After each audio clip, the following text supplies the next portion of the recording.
welcome to the last episode of Season 3 of Storylords. The last episode of the show. Oh, no! I'd just like to congratulate my fellow hosts for being some of the only white males not on the Epstein list. Hey, we made it. Oh, hey, yo! Man, I'm gonna pat myself on the back for that so hard. And we Being a white guy, that's the easiest thing to do. And we famously love jet skis, and we weren't even there for that. Have you ever been on a jet ski? I have been on a jet ski. They're so fucking fun. They are so I've much never been fun. on a jet ski. You can go so fast. It's crazy. Jeff, even if you haven't, just say you have. Just so that now we have a joint alibi.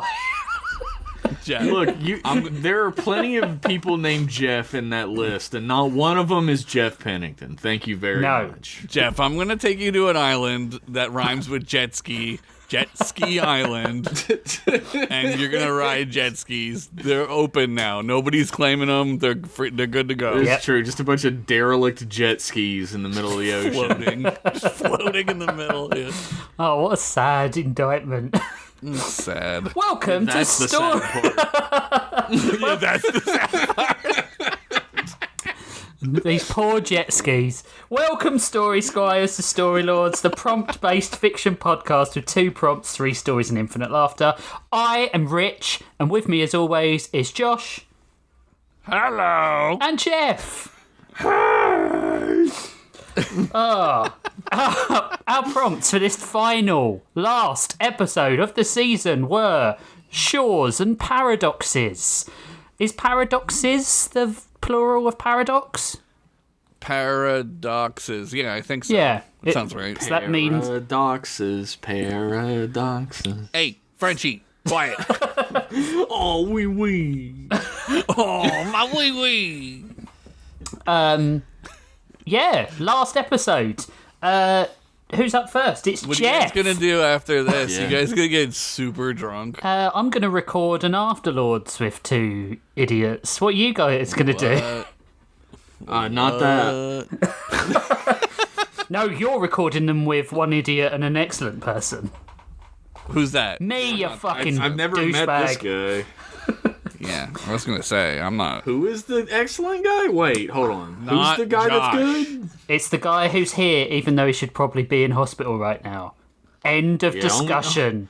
Only one of us is soft serving out of all holes right now, so Oh my god, it's like not me, believe it or not.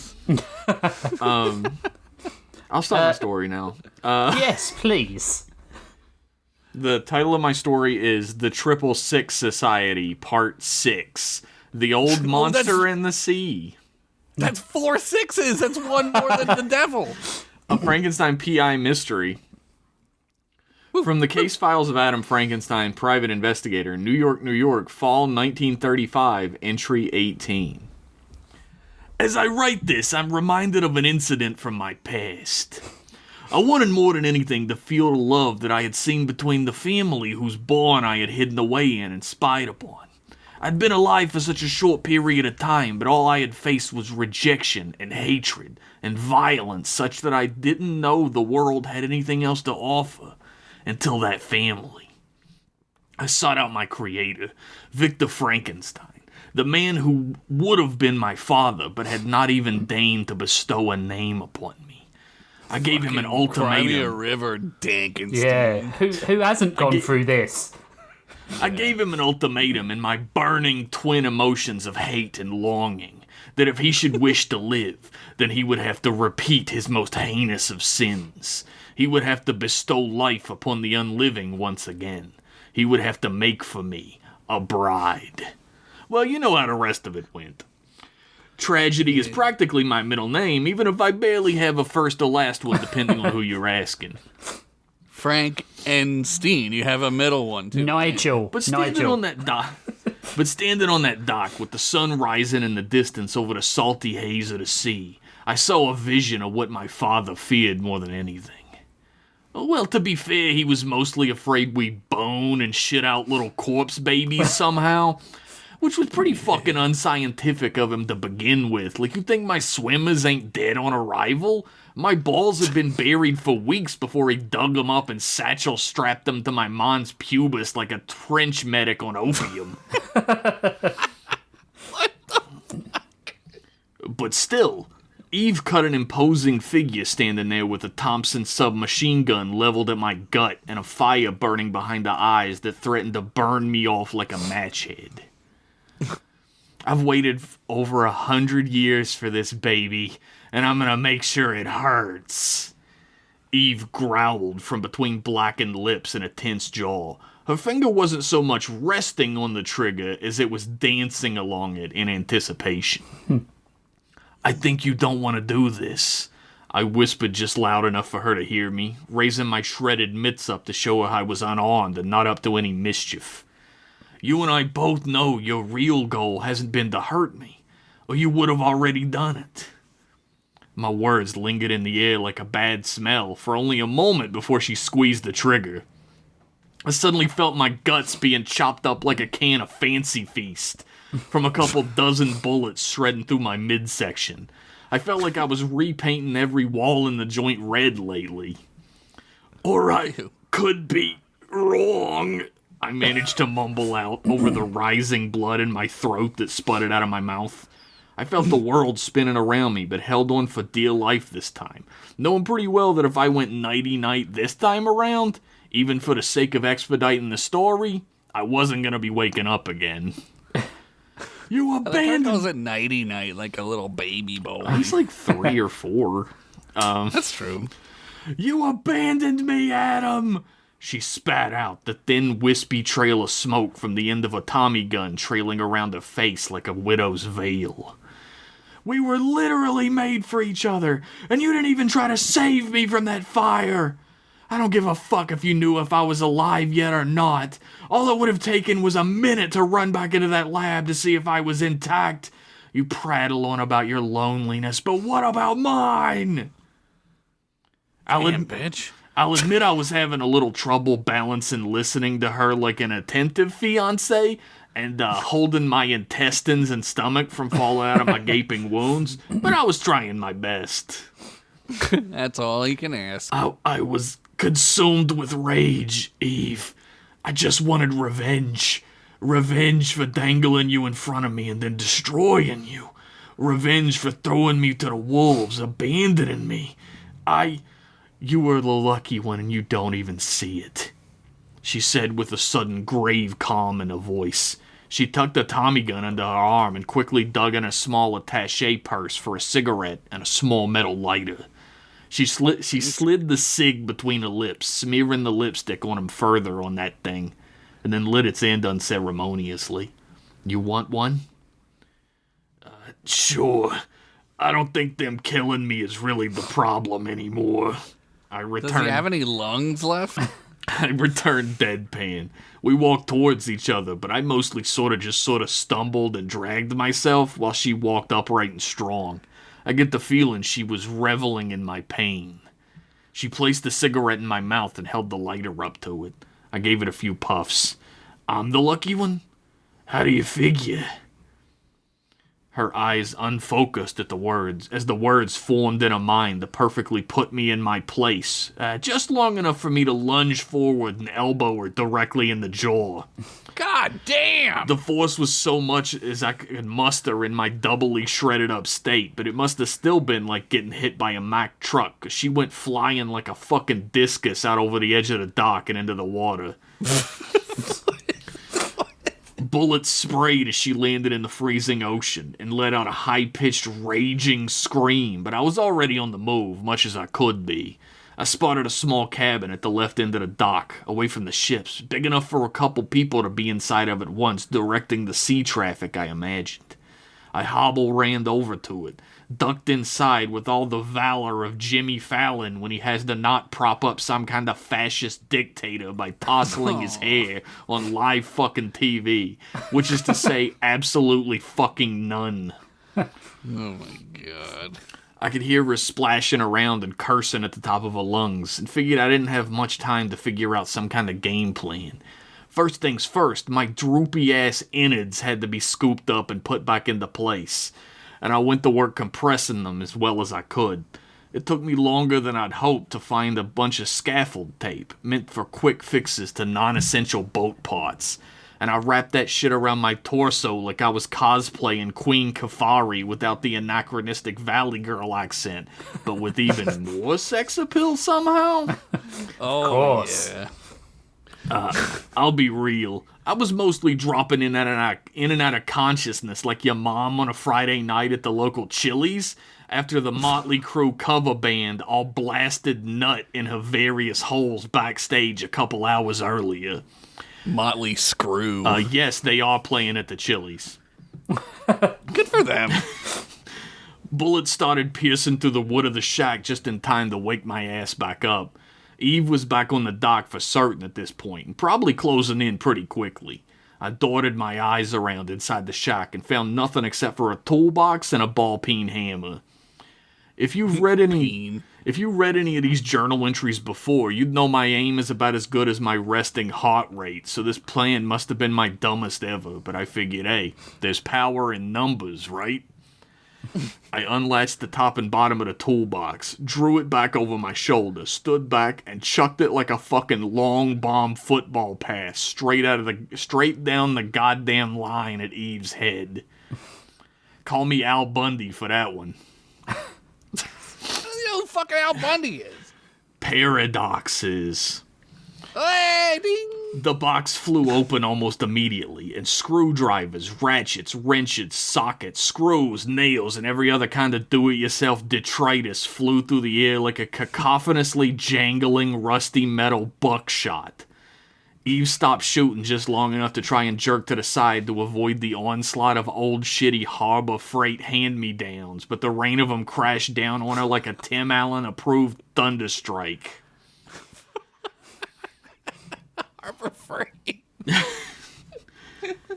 She was falling, her Tommy gun just hailing bullets into the air as she went, and by this point I had left the shack behind and was woozily shuffling as fast as my giant clodhoppers could carry me to close the gap between us.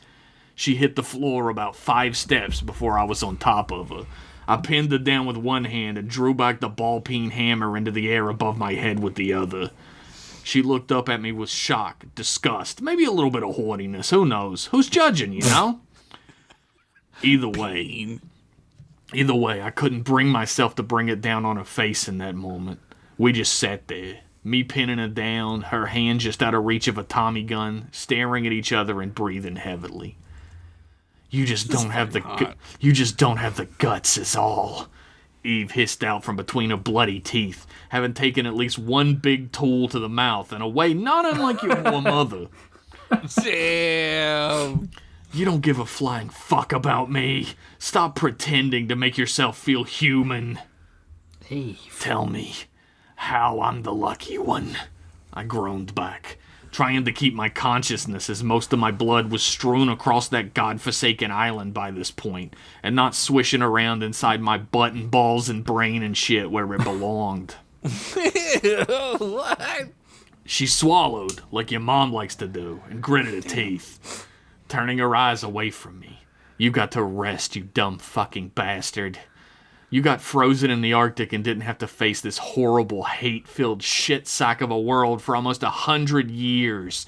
I had to live those, Adam, alone. Yeah, I pushed same. up off of her. Hey? What'd you say, Rich? I said same. Like, Same, yeah. 100 Rich years. is about 100. no, I think we've had worse in a condensed amount of time. It's felt like It's a true, fucking we 100 could've- years. I Yeah. mean, she hasn't been alive for any of that. It's only 1935, but still. Yeah. What was invented, like, it's like dog years for us. They had the World War. Yeah. Whatever. It was fucking who cares? She didn't know. Sexism on the podcast. More like necrophism. She's dead. She wouldn't have don't- fought yeah. in the World War. They don't take dead people. She would have been a foray. I feel like towards the end they were taking whoever they could get. That's true. That is true. The Russians might have been taking dead people. I pushed up off of her, taking a step to the side to kick a Tommy gun off the edge of the dock and into the sea below. It splashed right below almost as silently as the morning waves crashed on the shore around us. I tossed the hammer down onto the ground, sat down on the edge of the dock, the warm sunshine on my face. I let it soak in, drying the blood all over my mouth and eyes, and heaved a gurgling, liquidy sigh. What was it like? Eve sat up, her hands trembling and her mouth twisted in an unsteady grimace. She drew her knees to her chest and wrapped her arms around them, as if hiding herself from me, and stared silently for a moment from behind them. I'm serious. I want to know, I reassured her, feeling the life drain out of me by the minute. Lonely, Adam. Lonely, was all she returned for a moment, staring off at the sunrise with empty eyes and a dead look upon her less-than-living features. Finally, she continued. I lived in hovels, under floorboards and hollowed-out tunnels. I ran. Every time someone saw me, they attacked. She lived in Iran? How'd she get there? I was the boogeyman, a rueful beast which scratched at their doors for a scrap of tenderness and was returned only the stinging fire of their guns and their blades. I lilted to one side, but pushed myself back up as best I could. Eventually, I learned that to live in this world, you had to be the one with the gun. You had to be the heartless beast they thought of you, she continued, staring into the distance. I stole, I killed, I mauled. I became so good at it that it became a profession. And at least then the world made sense. Then you came back. I'm sorry, I said, amidst blood-filled gasps before and after, but we both sat in silence a while after I got it out. I don't think that's good enough anymore, Adam, she stated distantly. She looked me over and cringed. You look like fucking shit, though. Yeah, somebody shot me with a fucking 45, motherfucker. Even more than usual? Damn. Not too far off from how I feel, either, I said with a gurgling chuckle. I guess you can get your revenge now. I ain't got much fight left in me. Not today, she said roughly, pressing one hand to the damp, mildewy wood of the dock and pushing herself back up to her feet. I don't want to scavenge off the bones of you. I want to kill you so you know who did it. Mighty considerate of you, I chuckled. She even cracked a smile. You know, you're pretty when you smile, I added, lilting to one side. She pressed a hand into my arm and pushed me back up into a seated position. I'll see you soon, Adam. Back in the city, she said flatly. And we'll settle this. You know where to find me, I grunted out, pressing both hands down into the dock and pushing myself up to my feet, as unsteady as I'd ever been in my entire miserable fucking life. Eve had already made it halfway down the dock back towards the stairs up to the bungalow by the time I'd gotten my sea legs back under me again. Bungalow. As I watched it disappear up those stairs, I was suddenly feeling at least a little bit better, but at the same time, I don't think I'd ever felt older before or after that moment. I'll spare you the details of how I hobbled my broken shitty ass across the dock and into one of these motorboat driver seats.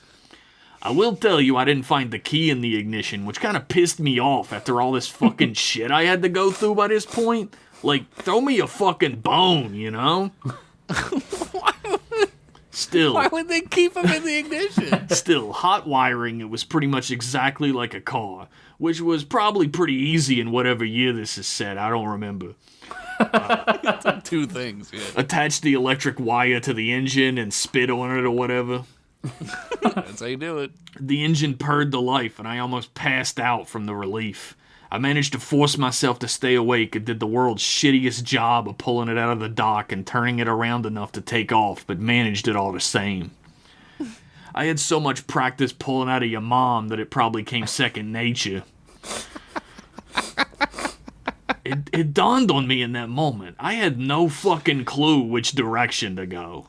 Yeah, But anywhere was better than Dracula Steen Island, so I took off anyway, full fucking tilt. Should have found a jet ski, Adam. Jetstein Island.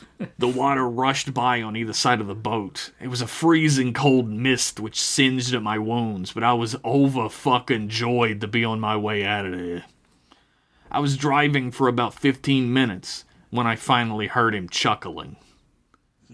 I whipped around to my seat and found myself face to face with Count Dracula. What the fuck? He was seated in the left passenger seat with his legs crossed and hands folded in his lap, a bemused look on his angular features, soft chuckles escaping his lungs. I instantly went to lunge at him, but him holding the finger up, and of course every organ in my body sloshing around like a bawback making a gin and tonic in my guts, stopped me in my tracks. Besides, somebody's got to drive the boat. Now, Mr. Frankenstein, let us not be a rude guest. This is still my boat, after all. He said with a little sneering grin that made me sick to my stomach, wherever the fuck it happened to be in there. I am impressed, however. You bested each of my compatriots in turn and managed to escape from my wonderful little island. I did not think you had it in you. Well, I apparently didn't escape all of you. I growled as hatefully as I could manage while still steering a speeding motorboat. I was slowing down for a stop at this point, though, and felt that I needed a little bit more time, so I continued. So what's the plan now? Take me back and let them all have a second crack at me? Maybe just grind me up to make you bread or whatever the fuck you sick freaks love doing? It's like a witch. Oh, nothing so theatrical, Dracula stated plainly, waving me off like a flippant child. I see you're slowing down so you can attack me. That's a pretty good head you've got on your shoulders there, detective. As I said, you have been nothing but impressive this entire time. I believe if anyone won our little game, against all odds to the contrary, it was you. The boat had slowed down to a stop by this point, and I took my hands off the half wheel and turned to face him entirely. Every bone in my body, every joint, every organ, every pain receptor was burning inside of me. But the desire to throttle this ancient fucking twink until he couldn't ever condescend again was burning in me twice as hot. Let me look that up real quick. Ancient fucking twink. So what's my prize, Count Dickless? You gonna taxidermy me and keep me in your parlor?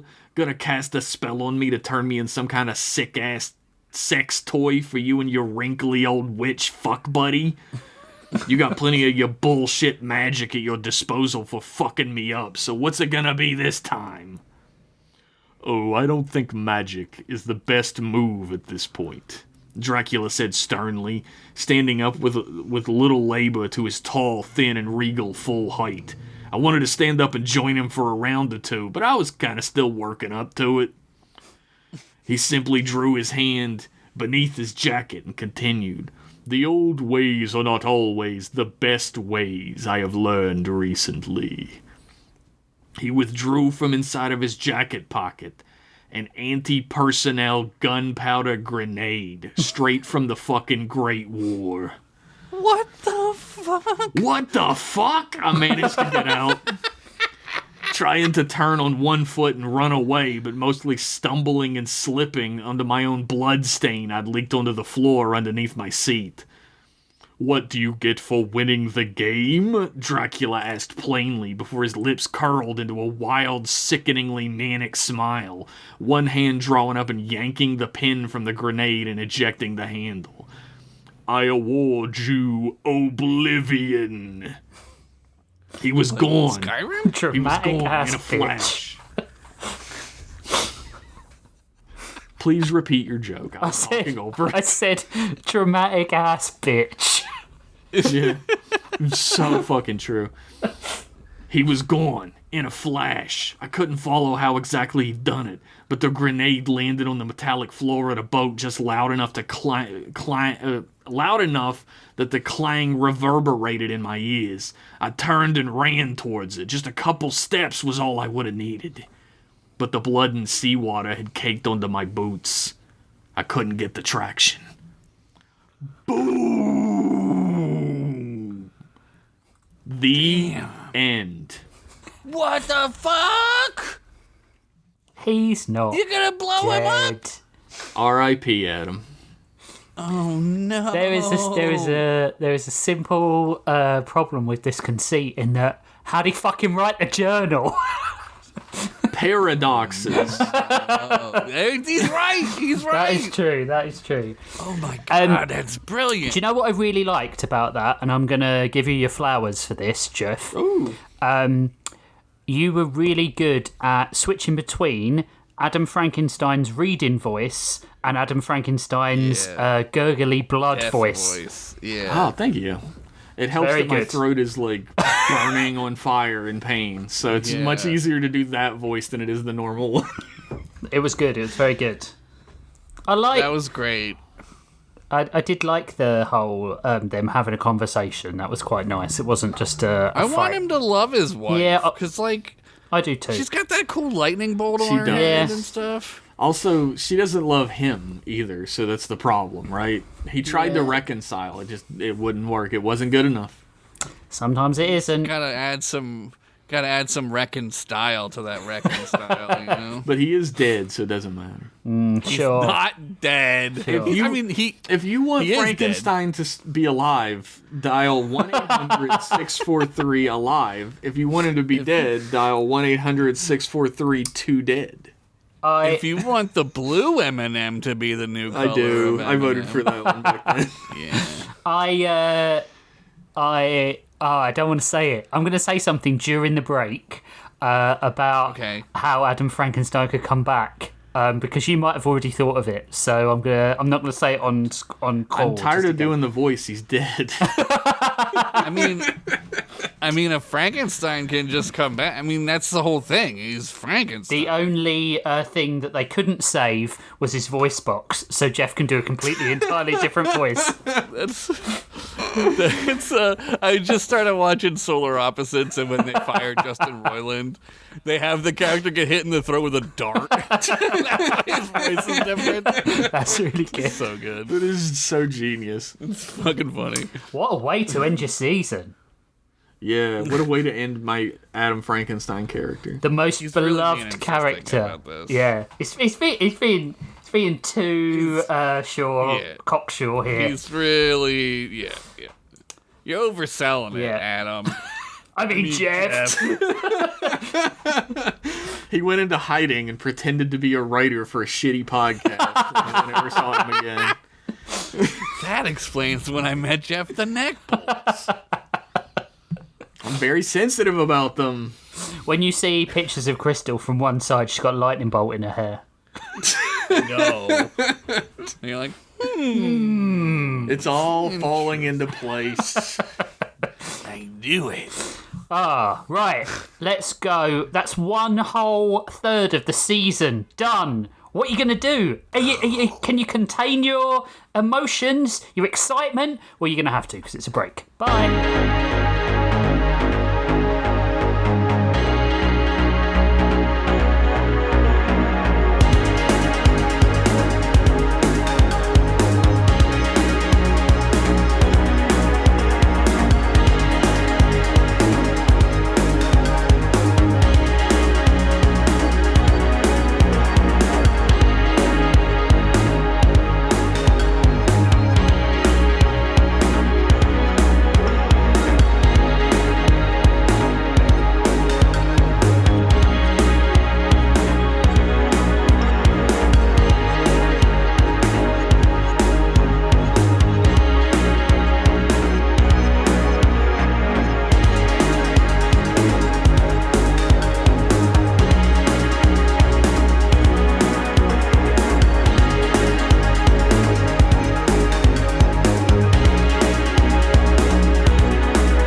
how was the music? It was good. And, you know, who knows? We might even get new music next season. You don't know. Don't say that. You Don't encourage him. Yeah, I don't. We I better don't not know get it. new music next season, or he's never coming back. There we go. Does Greg have oppositional defiance? We'll find out. I don't think so. Greg doesn't seem like he does. Oh, He's chill. too nice. Greg's too perfect to have operational defiance disorder. Look, both know that we are very much in that camp. Is it operational defiance disorder? No, it's oppositional defiance disorder, isn't it? But I'm also defiant to any operational thing. Any way Rich things has works. Whenever someone busts out the game Operation, Rich is like, "Fuck no, Rich just fuck has you." Rich just has defiance disorder. I do. Like, there's I do no have that. qualifiers. No, I don't. And then he, damn, he's right. He doesn't. Fuck you. You don't know me. I do. Right. I'm reading now. Strap yourselves in, guys. Strap yourselves God. on. I hope everyone read their 35 character bestiary I posted on the Patreon, because you're going to need Hope it. everybody filled in their study guides for the test. I feel like this is like an AP class. Like, I don't know. My episode is called Every Ending is a New Beginning of a Painful Ending. Damn. Ithia, a lifetime ago, or Season 1, Episode 14, if you want to be specific. Okay. As the last longboat carrying the surviving members of Hallie Swiftfeather's Nightmare Council started moving slowly away from the dying planet of Ithia, Hallie turned back to the battlefield and found the technomancers she thought she had fucking killed still rising from the ground. The shroud the technomancer had become, a wraith of hate and evil, rose and glared into her. As it raised its arms, the dead bodies it had enthralled dove into the earth and rose at the technomancer's feet. They became a rising tidal wave of necromancy that lifted the technomancer at its head like the world's ugliest figurehead, like Mitch McConnell being the Republican Senate party leader with that constipated tortoise-looking mug. Oh my god, dude. Turtle. He looks like he's from the Turtle Club. It was gaining fast, and it was going to engulf the longboat. Hallie was only marginally aware of her friends, Doots trying and failing to open a portal close enough to get them out of here. She felt a nudge, like some unseen hand giving her the courage to do what needed to be done, like it was her destiny somehow. This was it. This was what she had seen in her visions, a chance to save the people she loved. I really fucking hate that thing, she said to Mookie, before she leaped from the longboat to the screaming protests of her family, holding her shield in front of her like a battering ram. That's sick. As she collided with the technomancer, she pushed it off balance, watching her friend speeding out of sight, then smiled at being a big-dicked fucking hero. Yeah. She spiralled away after hitting the technomancer, rushing to the earth where she would land broken and bloodied on the shores of the dead Ithian sands. It would be a good death, like when Mitch McConnell finally succumbs to his evil-induced brain rot. But Were you reading that he was in the hospital recently? I read it I today. got really excited. Yeah. he's gonna die! It's gonna be good. But as she fell, she realised that even the good deaths were going to be painful as fuck. But then the gold glimmer of the waves assailed her vision, and suddenly she wasn't falling anymore. Calandra Graves stared at Grissom Graves, her husband, alive and well. It was a different version of him, much more weathered than last she had seen him. Not like the last time she saw the zombie version of him, because he was pretty weathered. I mean, when her version of him was alive. Look, things are fucking complicated in this Omniverse, okay? But it was him, her beloved, alive Paradoxes. alive and humpable. Yeah, I know how difficult it is to keep track of. I did the fucking study guide. Yeah. There'll be a test. Calandra was glad she wasn't wearing chaps because she was pretty sure a wet patch would be visible. Calandra, he squinted and took a step towards her before stopping and staring at Squeebus Ogilvy standing next to her. Why are you hanging out with a rodent? Calandra smiled and looked to his side. I could ask you the same question. Grissom looked down next to him where Lionel pointed to his chest. Is she talking about me? Yeah. Grissom smiled back. He hadn't realised how much he missed her. He noticed the Graves family crest on her poncho as he pointed to the one on Lionel's belt. He's my brother. Tamia the Strong whirled jokey at Lionel as she hit Grissom with a fist that threw him back 10 metres. Get with it, cunt Lamity Jane. These fuckers are why our realities are dying or dead, remember? From the tree line, the technomancer came hovering over to Grissom, rubbing his head. I got rejected and bitch slapped by my own dog, Grissom. This is every pet owner's saddest nightmare. True. Bitch be crazy. Calandra, Squeebus whispered as he pulled a pistol from her holster. It's him. I didn't want to believe it, she said, as she watched Grissom stand up alongside the technomancer, her gaze falling to Grissom's cybernetic arm, the arm that had replaced his favoured jacking off arm. He held his... Jesus. I ain't switch hitting for nobody. He held his hands up to her. It's not... You don't understand, Calandra. I want to kill him too, but... She threw her pistol to his feet, her teeth gritted. Then do it. He stared at her. I can't. The whole universe is at stake because of that dog you're running with. She laughed. You're nuttier than squirrel shit, Grissom. Malcolm's crew formed up into a line in front of the dog, who, when their backs were turned, gave the Season 1 and 2 crews a sly smile and the middle finger. The silver, robotic Ellie that had absorbed her universe's Lionel looked over to this Lionel covetously, as if he were a person living a normal life in any way, and she was an ICE agent with some unresolved anger issues. Oh, no. Run. I will have you, she muttered. Tamia stepped forward and ignited her katana. It underlit her face in red and made her look even more badass than she normally did. She pushed the kitsune mask she wore around her neck over her eyes. You can try, Skankatron. Skankatron. Tamia the Strong pulled the chain connecting her to Jokey taut, and he hopped over to her. This doesn't feel right, Tam. They ain't attacking us like Malcolm warned. They're confused, same as we are. If there's a percentage chance that killing these people might bring my family back, Jokey, then I'm taking it, she hissed through gritted teeth, tears streaming down her face. Tamia lowered the katana at the name. Dad? She whispered. Lionel grabbed her hand. It's not him, Tamia. It's not him. The two Tamias looked at each other, then raised their fists and swords, respectively.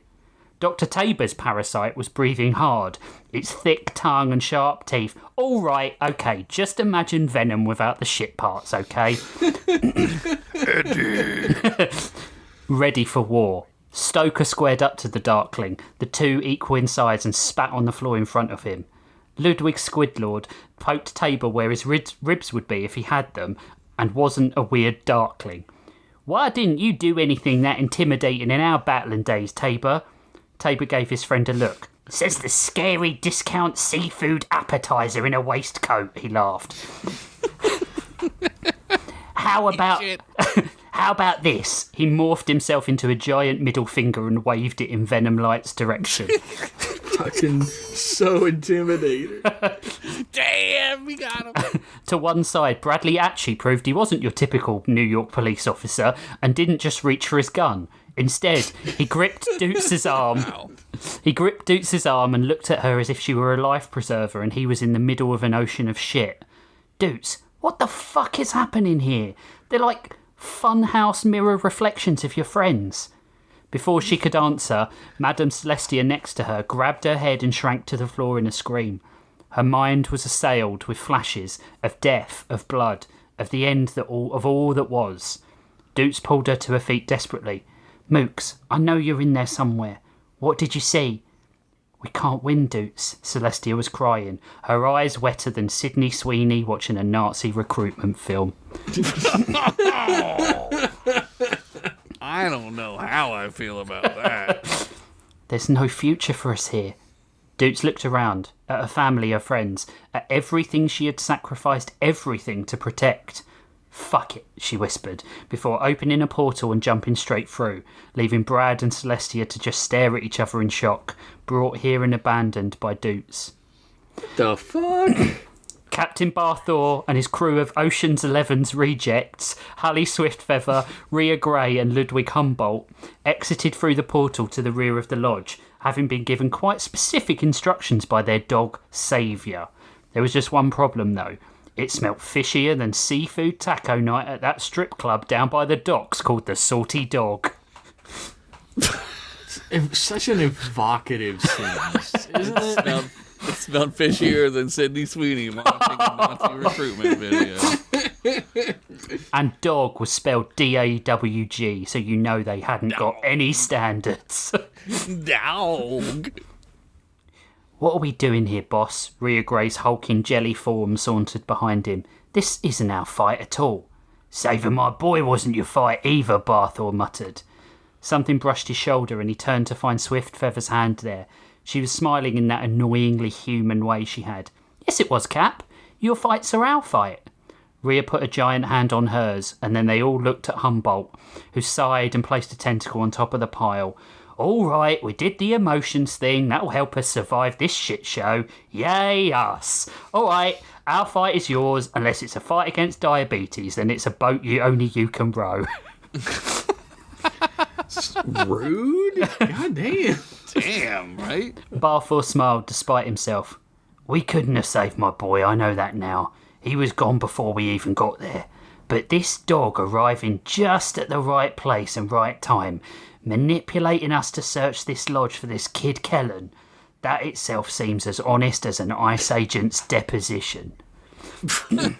Kid Kellen is my favorite 2010s rapper. Yeah. A blonde woman with knives stepped out from behind the lodge with a sleek-looking robot and whistled. A shadow fell on Barthor from behind and he turned to see a giant crocodilian and a cyborg in a high-collared jacket. Well, she said, sheathing the knives, that is good to hear. That dog is the end of us all. Just because we don't trust the flea bag doesn't mean we trust you, Catherine the not-so-great, Rhea said, inflating herself almost as tall as Oryx. Listen, Globber. Listen, Globber, my dreams. That fucking canine prick chased us through time and space trying to get Ash's little or older sister, depending on the timeline. Well, I mean, at one point there were three of them, I remember, all different ages. Believe me, it's as complicated to type, say. Hallgrim stared at the camera. As it is to have lived through.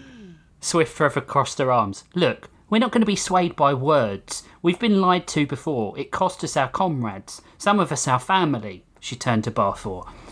We need truth, Barthor muttered. It's the only currency I deal in anymore. That and stolen cocaine from Italian stereotype mob bosses. Booby the baby. Baby the baby. Oryx leant forward and patted his friend on the back. Then we can oblige. Hughie, could you play back some of the things Malcolm has done to us? Of course, friend Oryx. Please wait a second. Hughie's eyes lit up and a little circle appeared in them and started rotating. Buffering. Everyone just stared at him. After a while, Asher tutted. Buffering. Hallgrim stepped forward and smacked him around the back of the head.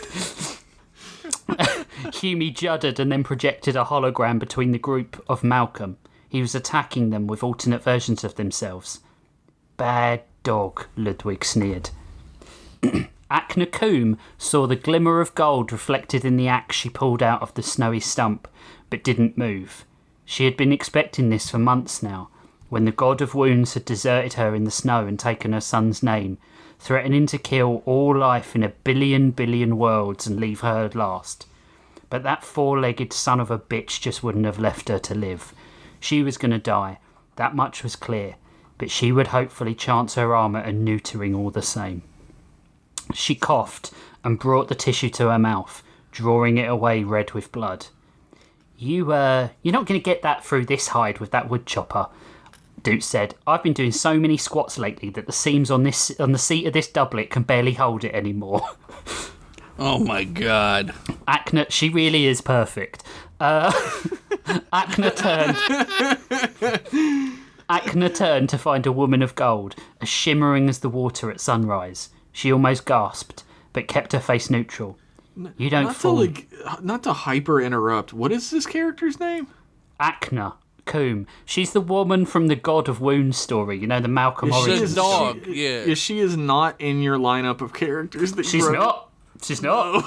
I didn't want to reveal that she was in it. Okay, I remember the story. Surprise. I do. Surprise. Jeff's like the guy after class who's like, Mr. Masters, Actually, homework. I'm literally the opposite guy. Mr. Masters, your study guide didn't tell us this. Your study guide sucks. I couldn't reveal that she was in it. I didn't want to. You don't fool me. I've seen demons before. I know, Duke said. It's kind of why I'm here. He's close to achieving everything he wants, Akna. All he needs is this young woman called Kellen, and his evil will be realised. Akna laughed heartily, hefting the axe from the wood. Even the God of Wounds can't realise his plan without a woman. I'll bet he loves that. Duke's knuckles were white as she made fists. He's going to kill all my friends. I need to set him off balance. I needed 2 people to maybe help me do that. You're barking up the wrong octogenarian, Goldie. I don't have long left. Docs can't figure it out, but I can. I'm rotting from within. It's my punishment for helping him. You mean Dukes began. Don't you dare say that name to me. Akna whirled, gripping the axe. He stole my boy's name. He sullies it with each life he takes. He's cruel and abhorrent, and all I was able to do was make him spare me that last time. Duke smiled. That's the point. He doesn't pause for anyone. I'm a god too, one of his siblings. There are few in all the worlds, in all the realities that can stand against us. I came across the worlds to get you two. Akna gave a bitter exhalation. You wasted your time. I can't fight anymore. Dukes narrowed her eyes at the woman's back as she made to go back to her woodcutting. You mean you won't? You're happy to leave others to clean up the mess you left. Happy for him to kill in your son's name. You let him sully Mal's name with your inaction. You accomplice. Akna screamed and spun the axe around to bury it in the golden bitch's neck, but she was met with a shield that stood between the axe and the girl. She looked up at the exotic being holding it. Who are you? I said I needed 2 of you, Duke smirked. The parasitical Tabor pounced at Stoker and tried to gnash at him with the black shards that lined his mouth, but the giant Atlas moth caught his hands with his own, and they did that wrestling lock-up pose that started 100 Hulk Hogan-era WWF matches, and probably a few more now that he has to fight all those demons in hell for all his racism. Buy me. They're all black dudes. Yeah. God, he can't stop. You can't fucking curry favor with the racist ass owner of the WWE in hell, motherfucker. That's true. That's true. Buy me dinner first, ugly symbiote cliche, Stoker said as he headbutted the fiend in the face.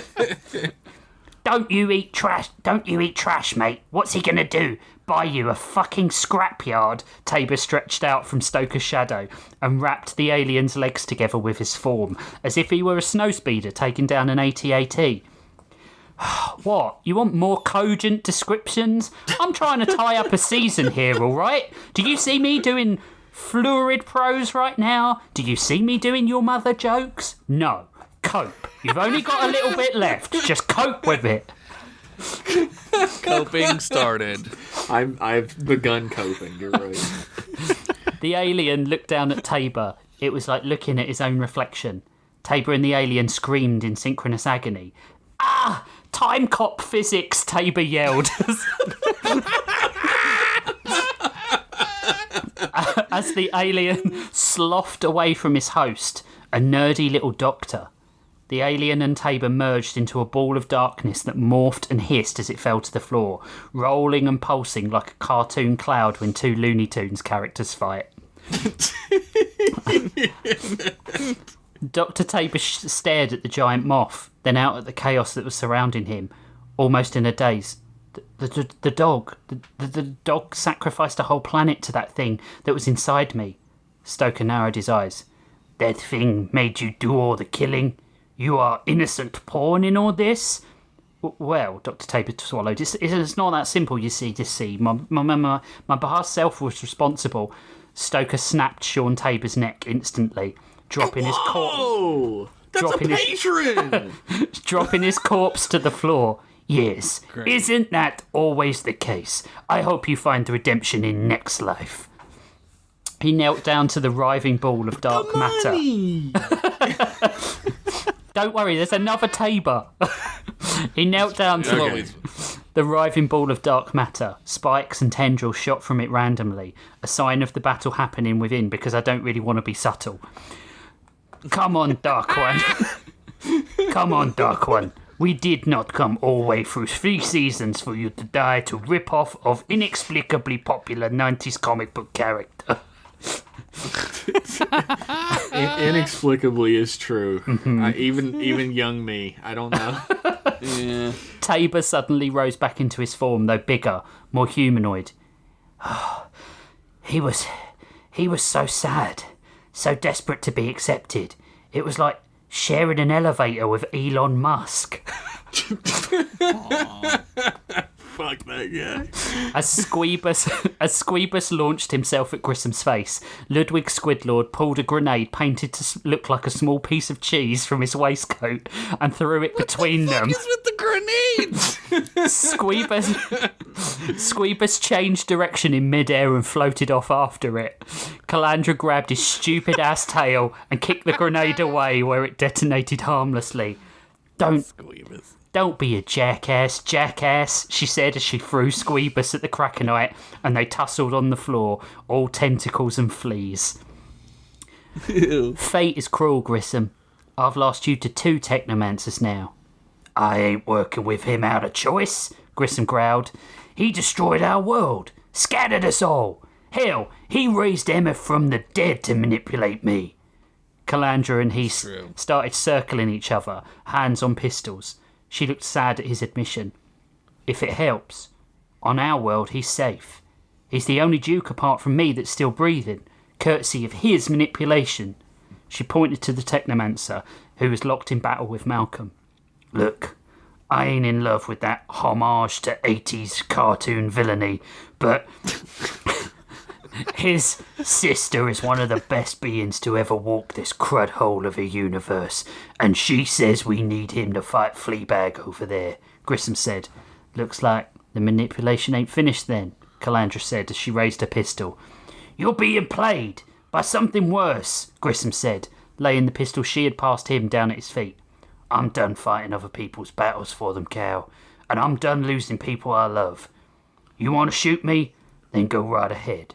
I'm only asking you, trust me. Calandra hesitated. Trust? Done fighting? Love? She scratched her head with her pistol. Hell, I'm willing to take a chance of being killed just to get to know you a little bit better.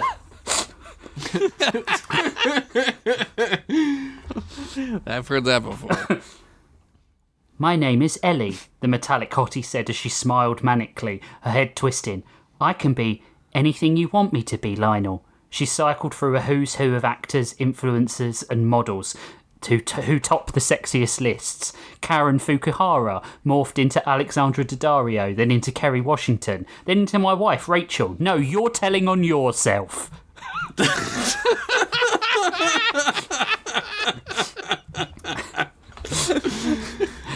Wait, am I supposed to think Rachel's hot?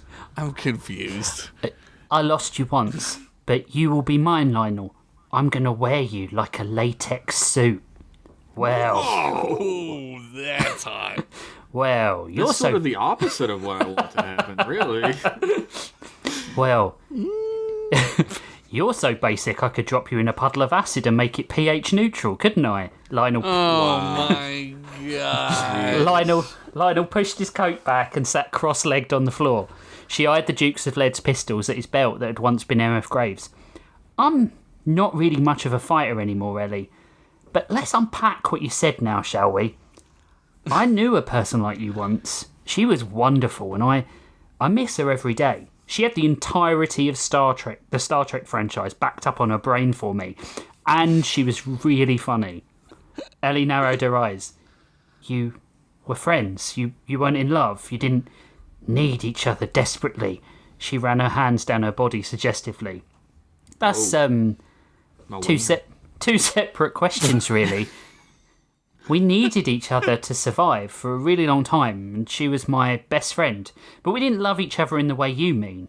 She outgrew me quicker than Leo DiCaprio's girlfriends outgrow their provisional driver's licenses. Wow.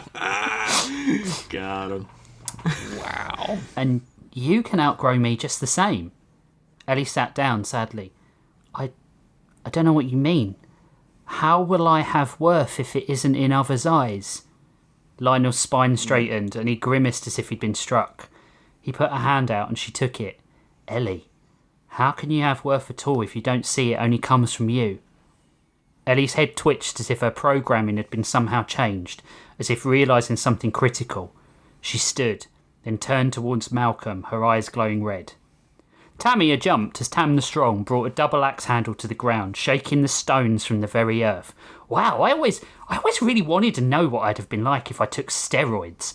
You're amazing, even if you do kind of resemble Macho Man Randy Savage now.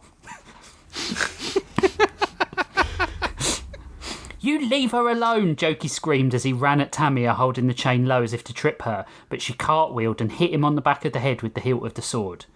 Tamia wiped a tear from her eye as she looked at him. You are so like my Hijoki. So selfless, always protecting me. How did you two come together? Fingers closed around her neck as Tam the Strong came from behind, drowning her in shadow.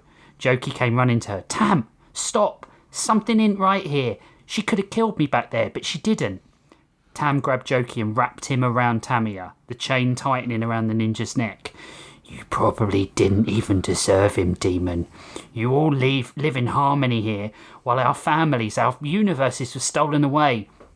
So was mine, Tamia choked, and sliced through the chain with the laser katana, separating her two attackers. And now you've taken him from me too. Tam looked at the severed chain and fell to the floor sobbing as Tamia rubbed her neck. You can go, Jokey. There's nothing keeping you here now. Jokey walked over to her and wrapped an arm around his partner. Only everything I have left in the world. Tam grabbed him and sobbed into his shirt. He looked up at Tamia.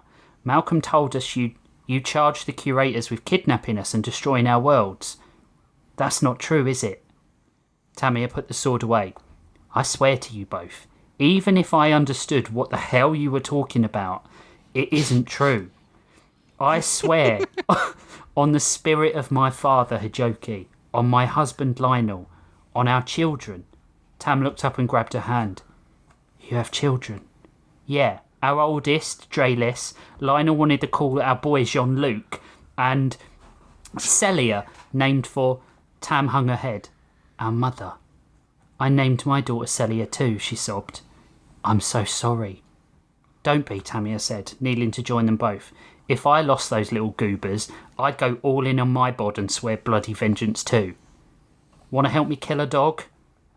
Jokey and Tam looked at each other and then at Tamia. Hell yes, they said together. It really does. For celery! It really does just boil down to killing a dog with you, doesn't it, Rich? This dog isn't a real dog. Whatever you gotta put, whatever qualifiers you gotta put on it. I loved you Cut over to Rich, and there's an actual imaginary dog in the corner, and he's like smiling at him. Oh, that's really fucking freaky. Yeah. Right? I loved you like you were my own furry child, the Technomancer wailed as he hovered above and attacked Malcolm with tendrils. Malcolm slapped them away with his own and chuckled as he put a paw to his chest like a southern dame. My boy, are you stupid for an immortal elemental force? I ain't your little pup, dumbass. I'm one of you. A dude thrown out of the council for being too poisoned by his Technomancer. Only this particular dude's is better in all ways, more powerful, not hampered by the... A series of loud explosions rocked Malcolm and blew his face into pieces. Brad actually stood opposite the Technomancer, the barrel of his outstretched gun smoking.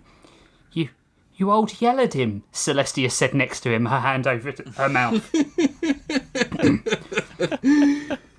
Brad was on the cusp. My Technomancer, Paul. I'll do it. Brad was on the cusp of something, his hands shaking. Give me another clip and I'll Marley and me, Turner and Hooch, and I Am Legend him too. Fucking abomination. Holy shit. Celestia... Those are all the Dead Dog movies. Celestia grimaced.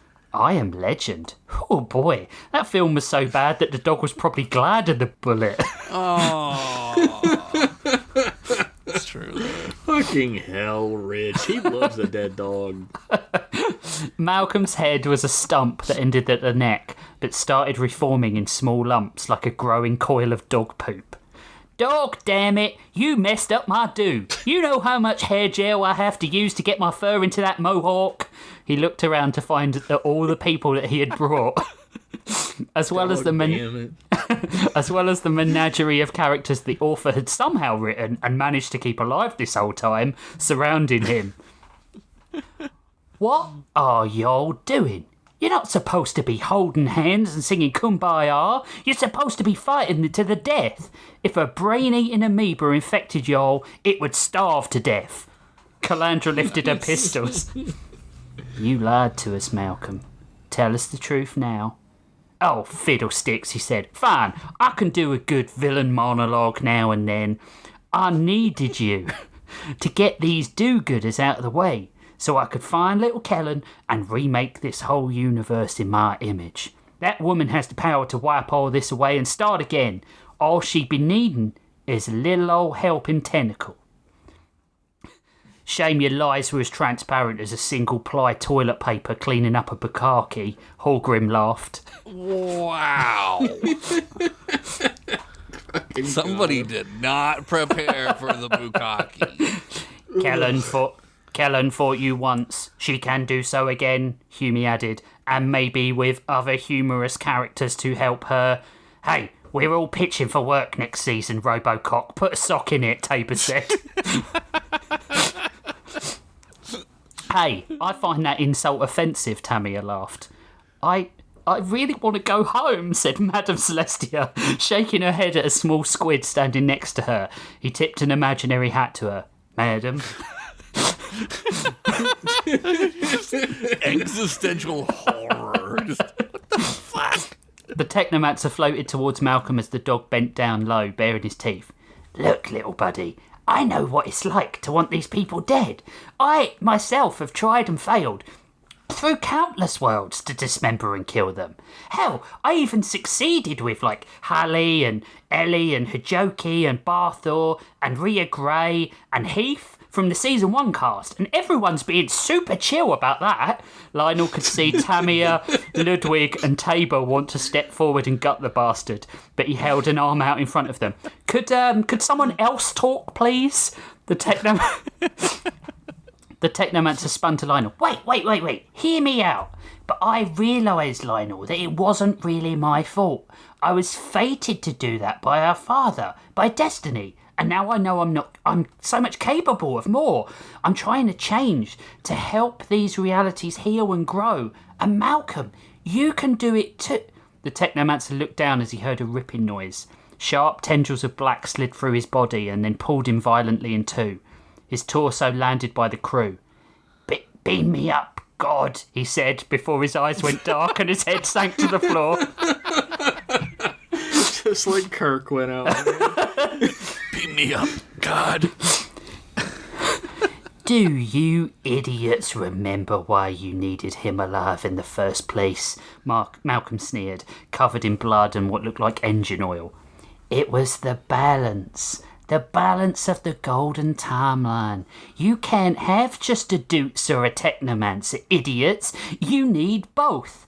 That's why all the others merged. Why our father cast out the ones that went too far one way. He threw the Technomancer's lower half away. Not that you'll live to see it. He pounced at them just as a golden ring of light appeared between them. He bounced with a dog yelp off of a shield, and as the gold ring dissipated, Doots was standing in the clearing with Hallie Swiftfeather. Well, this story has really gone to the dogs now, hasn't it? Tabor smirked. Good to see you again, General. Tabor, Hallie nodded. You all that's left? Just me and Doots, he squinted. And a version of Barthor and Rhea stroke blotch that no one seems in a hurry to really explain to us. Who are all you people? Brad actually screamed on the verge of a nervous breakdown. Not a very good police detective. Doots' eyes fell on her brother's body. Look, you all need to fight, all of you. If you don't, and I can't find a way out of this for us all, none of us will live to see it. What about our families, our lives? Tamia asked, gripping Lionel's hands. I don't know, Tam. All I know is if we don't do something now, it'll all be wiped away. Who wants to live forever in 13 different forms anyway, Hallie said, then turned and screamed as she charged against Malcolm. Everyone joined, with no hesitation. Hume, Tabor, Ludwig, Rhea Grey, Grissom, even little Squeebus, though he did hide behind Calandra. Doots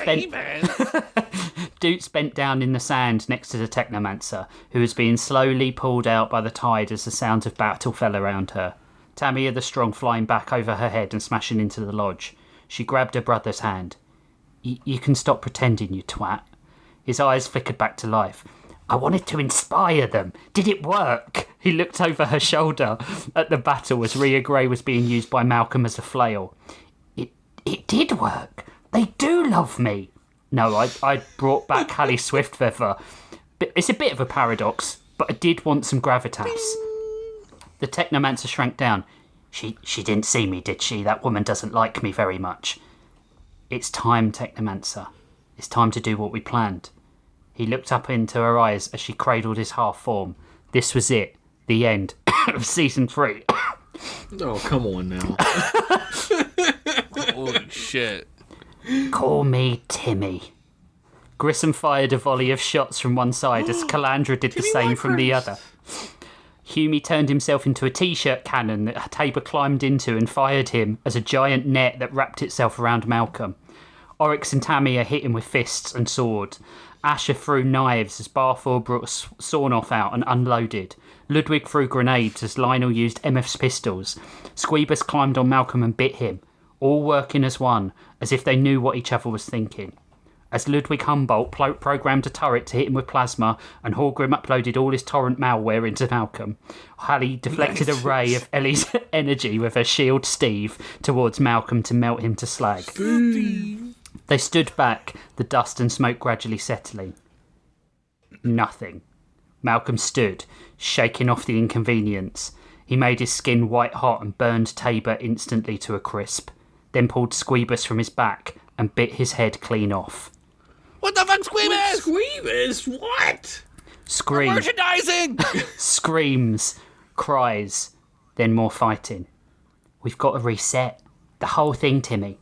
We send them to the far-flung corners of the Omniverse, away from him until we can find a way to beat him, Doots said. What about us? She nodded. Us too. Will I forget how to be a good boy again? He said. His robotic lich eyes were wet, a real fear in them. Doots shook her head. I don't know. Squeebus! Calandra yelled, as Barthor's company charged. Malcolm pierced Rhea Grey with a tentacle, then quickly yanked it out, emptying her and spraying Humboldt and Swiftfeather with acid that instantly made them into RoboCop stunt extras. He pounced on Madame Celestia and ripped her throat clean out. Stoker pummeled the dog with his fists until Malcolm breathed fire on them off, shrivelling him into a dusty husk. As Ludwig pulled the pins from everything inside his waistcoat, he turned to Lionel and winked before rushing and jumping into Malcolm's mouth. The dog swallowed him, then exploded. Timmy Blackcrest looked out over the carnage. Only a few of the people he so desperately wanted to be his friends left. Malcolm smashed Tam and Jokey into one disfigured paste, then grew one of his paws large to squash Ellie into shards of mercury. Like Clifford? Yeah, like Clifford. Hallgrim and Asher rushed at him, screaming, and he sliced them in two instantly with a sharpened tentacle. He couldn't believe it. How could this have happened? Doots, I'm scared. We might not be able to save them all. Doots was crying, her eyes closed. Why do you think I haven't looked back? Now concentrate. Timmy Blackcrest closed his eyes and squeezed Doots' hand. All that stood before the fallen god were Hallie, Bradacci, Calandra and Grissom Graves, Barthor, Oryx, Lionel, Tamia and Humie, or as I like to call them, fan favourites. Yeah! Only Squeebus The has Pro got... Bowlers! Lionel looked at Grissom. Well, I can think of worse ways to go. You have a sick imagination, brother, he grimaced, before his face was jerked to one side and Calandra kissed him. What was that for? I think we would have made the perfect pair, she smiled. Apart from you and Boy Wonder, I mean. Hey, Dick Grayson became Nightwing, he said before Tamia grabbed his hand. Oh, boy. I love you, you fucking massive nerd. She squeezed him tight. Humie turned to Oryx. Friend Oryx, I do not think we will come out of this alive. Oryx huffed. I believe your premonition to be factual, but I am glad we are together. I also like you, Zul, Barthor said. Wish I'd known you longer. Bradacci rolled his eyes and loaded his 9mm. He's gonna shoot him some of the head. Hallie raised her sword. We all finished sucking each other's dicks yet? As she turned, she saw how determined they were, how unafraid. Then let's go die, she charged, and she followed without question. Now, who would have thought he'd be the last one standing? The lifeless body of Lionel Richie was dumped next to Doots with a thud. She burned with a fiery heat, her golden skin near white hot. Boy had some spunk in him. Malcolm padded through the dead bodies, his paw getting caught as his paw getting caught on Humie's broken shell as he went to grab the paw with the last reserves of his energy. Malcolm stomped the robot's head to dust, then kicked the total real human being off his leg. What next, Doots? You gonna bring the ghost of Christmas past to come haunt me? He's good. He's good at a fucking clapback. I give him that. The ghost of Bob Marley. We only need a few seconds, Timmy whispered. Something like that, Doots said as she opened a portal between them. Out stepped Aknakum, hatchet in hand. Malcolm stepped back like a dog fearing the hand of its abusive master. You. Yeah, me. Akna took another step and Malcolm backed away again. You disappoint me, god of wounds. I always assumed you were the one giving the wounds, but I was wrong. You are one. You're just pain and misery bleeding into the world. It's no wonder your father cast you out, you cowardly little worm. Malcolm looked around. I won't fight you. You promised I'd be the last, she tutted. But that's all bullshit, isn't it? I was the last person that was kind to you, the last person you betrayed. You feel nothing but shame when you look at me. Malcolm muttered. Akna held the hatchet at her side.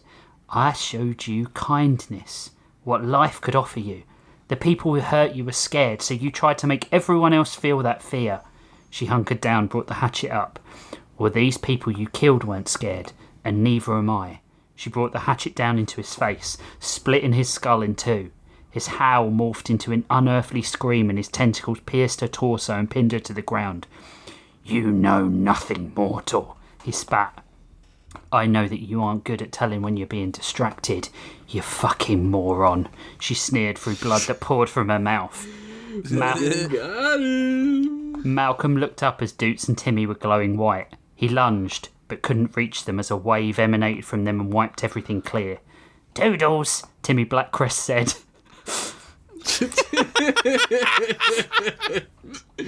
A woman walked through the door of a board game cafe, her book bag heavy from the end of a week of college hell.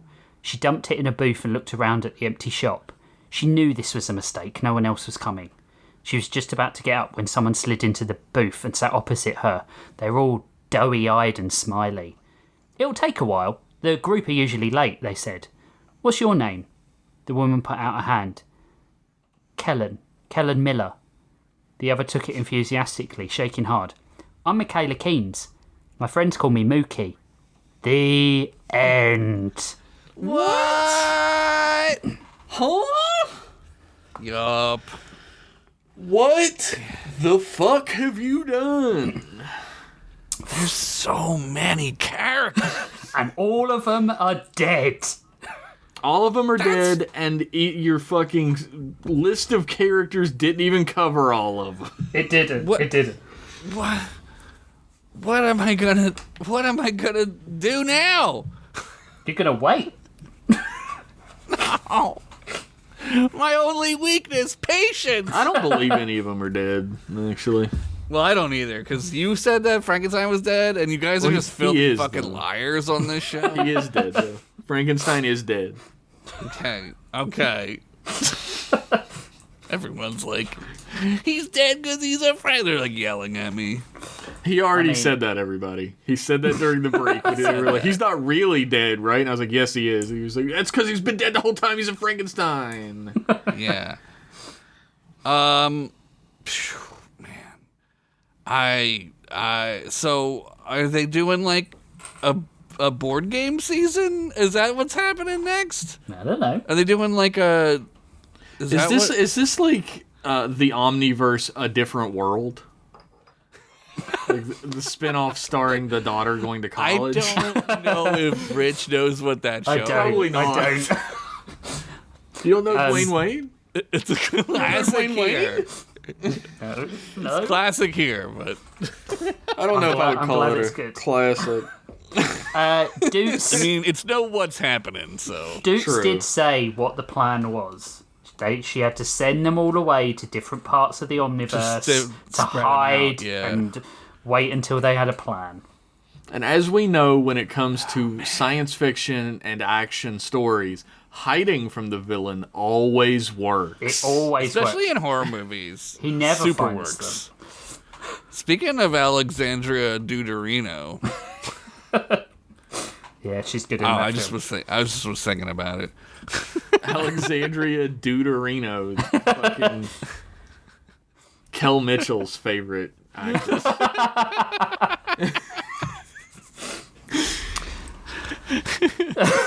Man, I don't know, man. It's hard That's for me to ask questions or Yeah. like have comments because it was such a fucking like series of just slaps directly across my face. Yeah. Well, I like that it was like he would build it up and then he would tear it down and then he would build it up and then tear it down. It really made me feel like it was my life.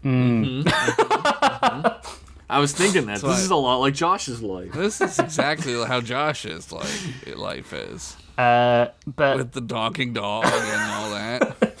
I thought it was quite sad that Hume was the last. Lionel was the last one alive, but Hume still tried to grab Malcolm to stop him, Yeah. and he got his head. I don't like stomped in. that Hume died or anyone died. It was a lot like real life in that Rich also loves to team up and kill a dog with like 20 or 30 different people. I do like that.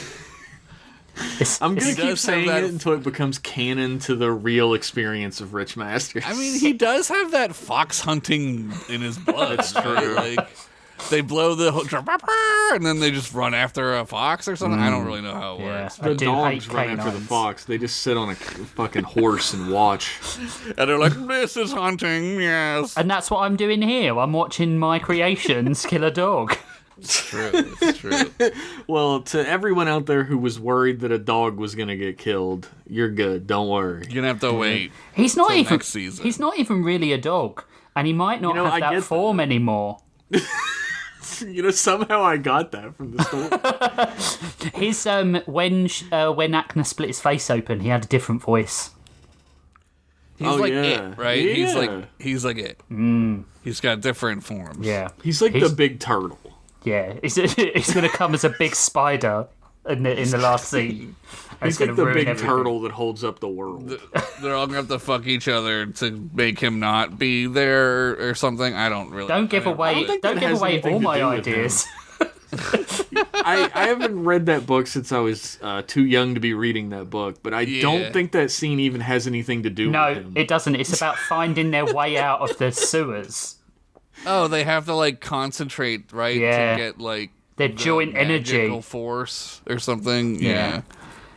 It gets really unmagical for the reader, I'll say that much. Mm-hmm. And probably for Beverly, the only girl in the group. Yeah. Beverly Crusher. There's not even a lantern for her to fuck. Anyway, I saw her on Gates McFadden on Instagram being like, how the hell isn't there a Beverly Crusher Funko Pop with the lantern? I was like, that's a good I like question. that she understands why that's funny. Yeah. I think they embrace their shitty episodes. Like, I'd like to think there is a world where... I mean, I'd like to think that Robert Duncan McNeil is like, that fucking lizard episode is the worst episode. Yeah. Speaking of embracing your shitty episodes, I'm next.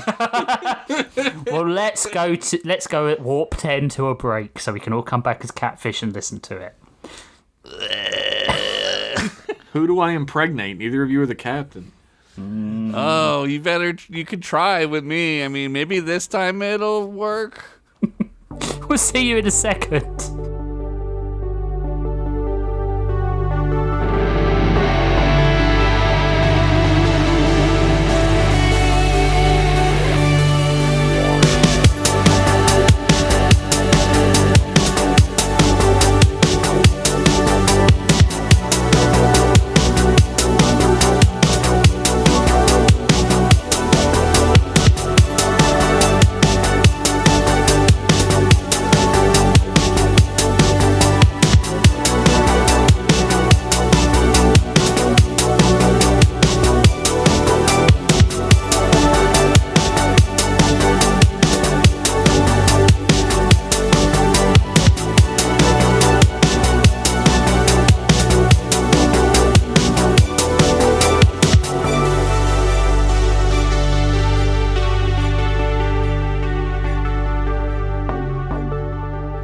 Welcome back. More subdued now. Sad that the season's coming to an end. What the fuck am I talking about? We get a whole month off from writing. I'm so looking forward to it. I'm gonna sit around nude, not writing. I'm gonna. The pause after that was really nice. I mean, I'm not gonna sit around nude, but I am gonna enjoy not writing. Well, you can't. You got a kid. That's true. I can't enjoy anything anymore. Can't do anything anymore. You're not free at all. Nope. Nope. Right. So, everyone, let's get ready for the last Daranos story of the season. Seasons don't fucking mean anything. So what does it... Last story for 4 weeks. There you go. Josh, take it away. My story this week is called The Battle of Captain's Crunch. And if you're thinking, wasn't it called The Battle of 69 Army? It's like Little Round Top. There's battles within battles, all right? Yeah, that's fair enough. You know what I mean? Yeah. Previously on Daranos, The Next Generation, atop Flyman's castle, buried deep within the Earth's wettest BBC, a small child swings a sword around, pretending to defend the wall. Hi-ya! Hi-ya! He said, as the blade whooshed through the air. Crash! A wooden door slammed against a stone wall behind it, as it flung open. Fred Skullpeeler lumbered out with a large mug of ale in his hand, mumbling to himself. We're not ready. We won't last the night, he said to himself, taking a long swig. The brown creamy ale ran down his reddened beard. As he looks up, he sees a small child in awe of one of Daranos' most legendary heroes. Wow, Steak Daddy in the flesh, the boy said as he limped over to Fred. Fred towered over him, but looked down and gave the boy a half smile. Are we really gonna die here, Mr. Skullpeeler? The boy said, sitting down on some stairs. Fred sighed and sat next to him. No, kid, I mean, what do I know, huh? Fred said, trying to make the boy feel better. There was a long silence as the boy began to cry softly. Hey, no. Hey, come on, kid, Fred said, trying to console the boy. He grabbed the boy and hugged him again. He grabbed the boy and hugged him tight against his side as the boy's sword fell and clanged to the ground. That your sword, little skill dude? Fred asked the boy. Yeah, the boy replied, wiping his nose. Whee! Fred picked up the sword and swung it. Whoosh! The sword is old and has seen many battles. This sword has seen a lot of battles, Fred said, holding it up to the light. But it's a good sword, right? The kid asked. What's your name, kid? Fred asked the boy back. Little Jimmy Blackcrest, sir. Oh, no! The boy said, sitting up straighter. I have to be honest with you, Jimmy. Oh, he's not even said, fucking holding paying up attention. Okay, gotta be honest with you, Jimmy, Fred said, holding up the sword high. It glistened in the firelight of the torches. Fred smiled. This is by far the shittiest sword I have ever seen. I mean, look at this piece of shit, Fred said, clanging the sword against the stairs they were sitting on. I'm pretty sure you got tetanus just from holding this thing. You better off fighting the enemy with those freak nasty ass long janky ass toenails of yours. The camera cuts to Jimmy's nasty ass jagged toenails and a foghorn goes off in the distance. And look at the blade here. Fred continued on. Is this orc blood? I sure fucking hope so, or someone green really loved this sword, if you catch my meaning. Jimmy's lip quivered as tears rolled down his innocent baby boy cheeks. Then he began to wail and cry like a little baby back bitch. All right, good talk, kid. See you out there, Fred said as he patted the boy hard on the shoulder. He raised the sword again and just scoffed, shook his head, laughed, and then dropped it on the ground. Whew, oh, brother, get real, Fred said. Get real. As he left back through the door which he came.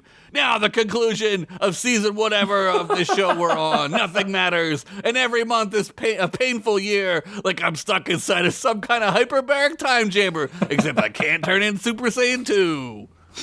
Wow. He's right. I can't. Not yet, anyway. The Golden Lich swooped downward onto the remaining edge of the mountain, which had been blown open like I blew open your sister on prom night on my laundry room floor. On the laundry room floor? She'd just fallen out the dryer. Yeah, she was on top of it. The outer edge of the mountain lined up almost perfectly with Flyman's castle's buttresses and towers. This was going to be easy, though. Hey now, this is a PG podcast. You can't be talking about buttresses like that. Butt traces. Sid, Fred, Chickpea, Flyman, Demi, the Merc Monk, Joey Pizza, Tony No Shoes, Kimmy Gibbler, that Foxkin kid from like 3 shows ago, Buff Cat, Skeleton Guy number 3, some guy everyone called Lizard Larry, even though he was a human, and Entrailus Maximus, Eater of Children, all stood atop the fully exposed castle wall. Fucking Kimmy Gibbler's there? She's everywhere, dude. Around them, a hodgepodge of refugee warriors scurried out with ancient arms, bows and arrows, and spears. Some were manning the giant spear guns, which hadn't been used in probably ever, because why does a castle buried in a mountain need giant spear guns? It's like in Glass Onion when that Elon Musk dude parks his car on the roof. That is a really good point, actually. Did you see that? Yeah. I hate that guy. One warrior who was not there, though, was Gunk, who hadn't been seen for like 5 episodes at this point. Was it because I forgot to include him in some of these stories? No. I mean, get real. That would be stupid, and I would forget that. He's a main character. Get real. I believe it. Hey, Sid, Fred said, looking down at down the line at the commander. Sid had socks out, and the ancient katana was glowing with righteous power. What, Fred? We're kind of busy here at the moment, Sid replied, not even looking at him. Where's Gunk, man? I mean, we haven't seen him for like 5 episodes, Fred asked. Demi frowned and looked back at the entrance to the castle wall. Any minute now, she expected Gunk to burst through it with his robotic arms and big smelly beard, shouting and swinging his axe. I mean, he had to, right? This was his fight too, wasn't it? Axel the Dragon's wings pushed a blast of hot air toward the heroes, standing valiantly on the castle wall as he landed with a thud. Come now. If it isn't 5 or 6 of Daranos' most valiant heroes, at least out of the top 500, the Lich said, as his army lolled so fucking hard. Fucking got him! Duncan and Peppercorn emerged from behind the dragon and crossed their arms like this was a Boys to Men album cover. Oh no, Peppercorn, Chickpea shouted and reached out for her brother.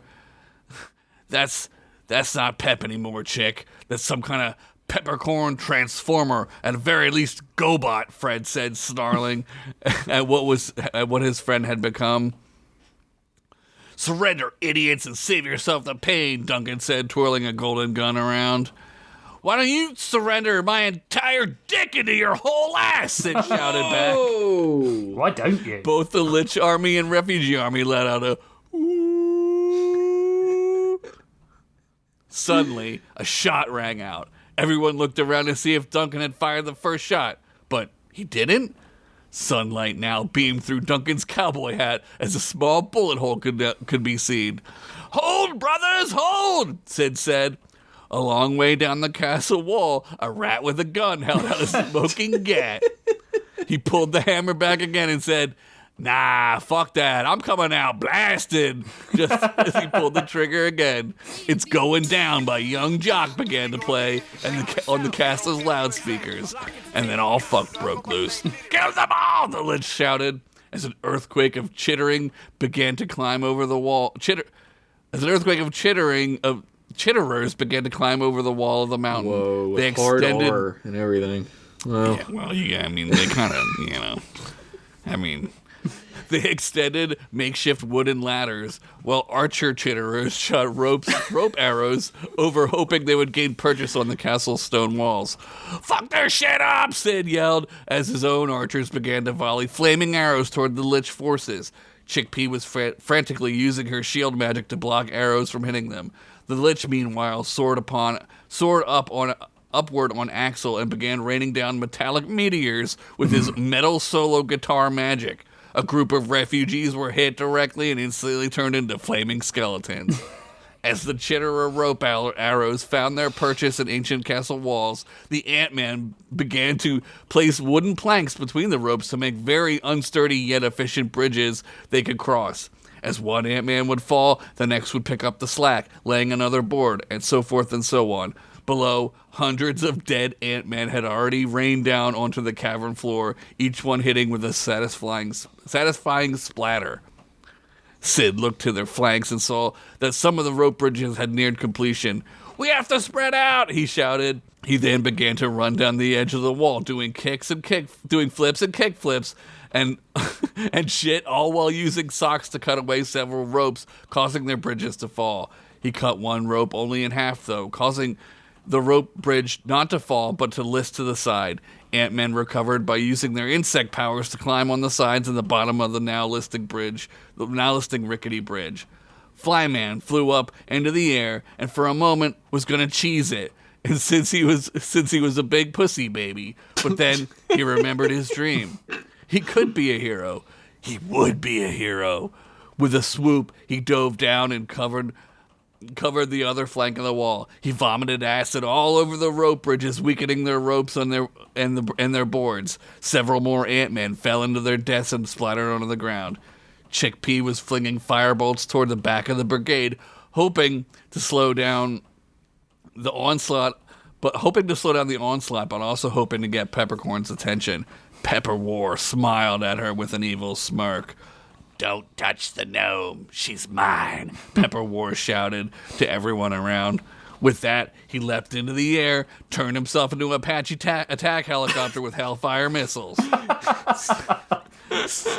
Several arrows flew at him, but only bounced off his golden helicopter body. He's not even a bone copter, I'm noticing. He's just a helicopter.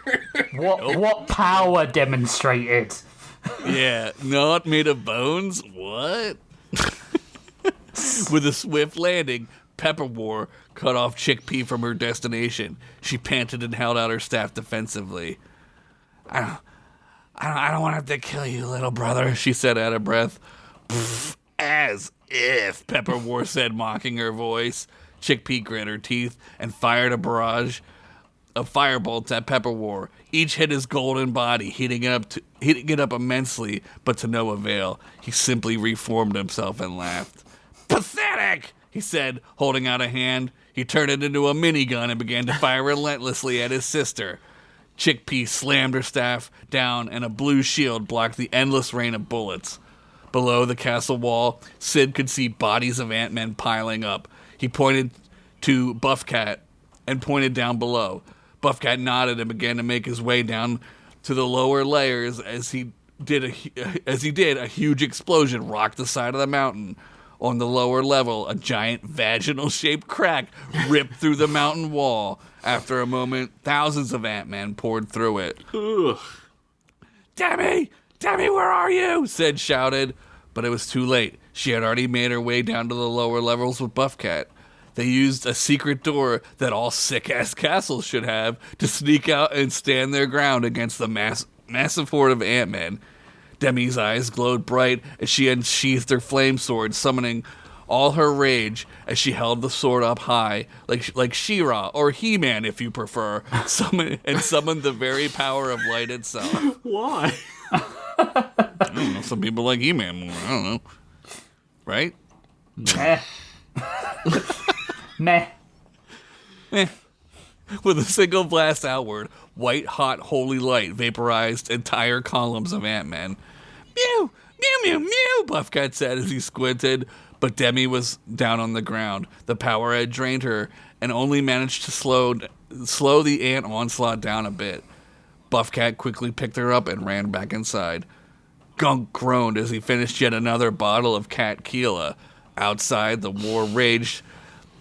The war raged as did the war raged within himself. I'm gonna barf, he said as he hiccuped. Suddenly, Buffcat ran through the mess hall with Demi in his arms. What happened? Gunk said stupidly. Mew! Mew, mew, mew, mew, mew, mew, mew, mew, mew, mew, mew, mew, mew, mew, mew, mew, mew, mew, mew. I can't translate that one. He's right. No, he's right, guys. He's right. No, Demi, little Demi, Gunk shouted, leaning over her. She smiled up at him. Oh, it's okay, drunkle, gunkle, she said, touching his cheek. I'm real tired from killing like a war crime's worth of chitterers, she said as she fell asleep. Gunk grabbed his axe and gripped the handle. Sometimes, BC, cereal bites back, he said, standing up. Mew. What? Mew, mew, mew, mew, mew, Buffcat asked. Exactly like Captain Crunch, Gunk said, making his way out to the battle. I should have just waited. The greatest writing I'd ever heard in my life was about to happen. I should have just waited. That's how it goes. Outside, things were not going well. The amount of dead gold ants had made it so the alive ones were now climbing up their dead comrades' bodies, like that only good part of World War Z. The movie, not the book. The book is sick as fuck. The Lich again laughed and landed, Axel holding up a single hand. Suddenly, everything came to a silent halt. You have fought well, if only uselessly, you brave idiots. But I believe it is time to end this. Your resistance is finished, and your friends on the Endor moon will not survive, the Lich smirked. What? Sid shouted back. The fuck is he talking about? He said, turning to some random guy who just shrugged. Fair. Hey, yo, bitch lich! Suck fist, you piss yellow fuck! Shouted Gunk as he ran toward Fred. Fred knew the move well. They did it 1,000 times in the pool back in Grawl. Fred tossed Gunk and launched him over the chasm toward the Lich. In slow motion, Gunk clenched his fist and landed a perfect haymaker on the Lich's suckhole. Gold teeth flew out of his mouth as metal hit softer metal. The Lich lurched backwards, but recovered, sending a stream of golden nanoparticles at Gunk, which hit him and then flung him back against the stone walls of the castle, pinning him there in agony. Sid sighed. The Lich was right. They couldn't win like this. Nevertheless, he held Socks firmly. If they were going to die in this cereal bowl of death, they were going to cut off as many motherfucking dicks as possible so that every one of these ant fucks, so that when every one of these ant fucks took a piss or tried to three, they'd remember the name Flamingos! Flamingos! Suddenly, a dark portal began to form above between the armies. Whoa, holy deus ex machina, Fred said in awe. An explosion of white-hot light ripped through the darkness, blinding everyone on the battlefield. Sid grit his tusks and tried to open one eye, and there she was, a white golden angel, the silhouette of the most beautiful being he had ever known, her beard flowing outward, her hands extended as if welcoming him. No, it can't be, Fred said in disbelief, but it was. With a cascade of flowing ice, Ugla, Squib, Axe, Dant, and the Red Queen surfed out into thin air. Ugla's magic was firing off so fast, like 60 ant dudes vaporized before they could see the white of her beard.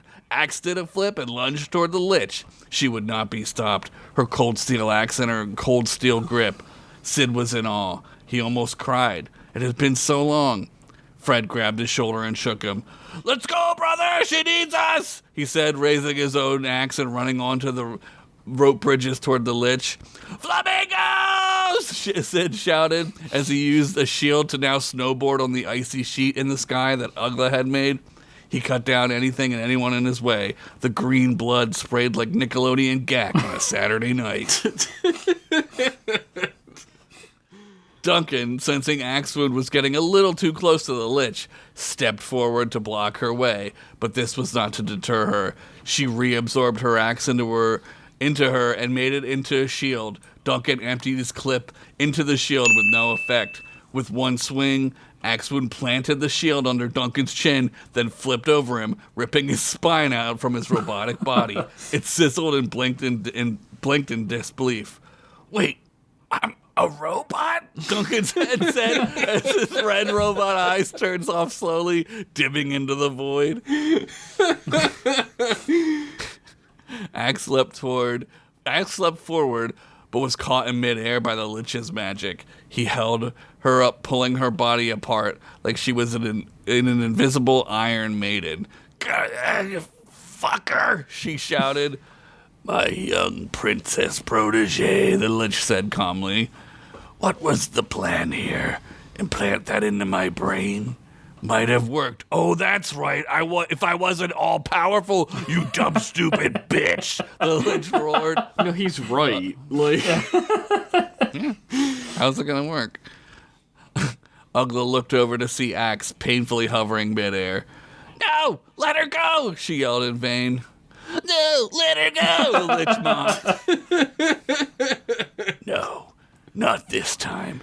She has a contract to fulfill with me."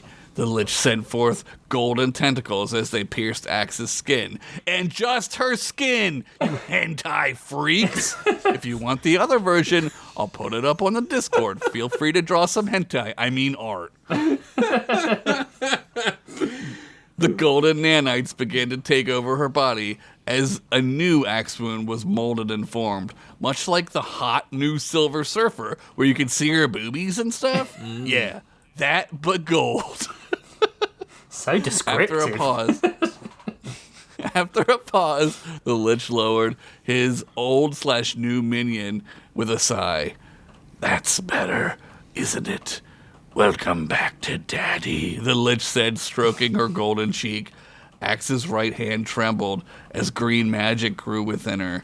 She focused and began to force nanites from her fingertips, and then from her hand, up her wrists, up to her elbow, and finally out of her right arm. "Don't struggle, little one. It's inevitable, the Lich purred.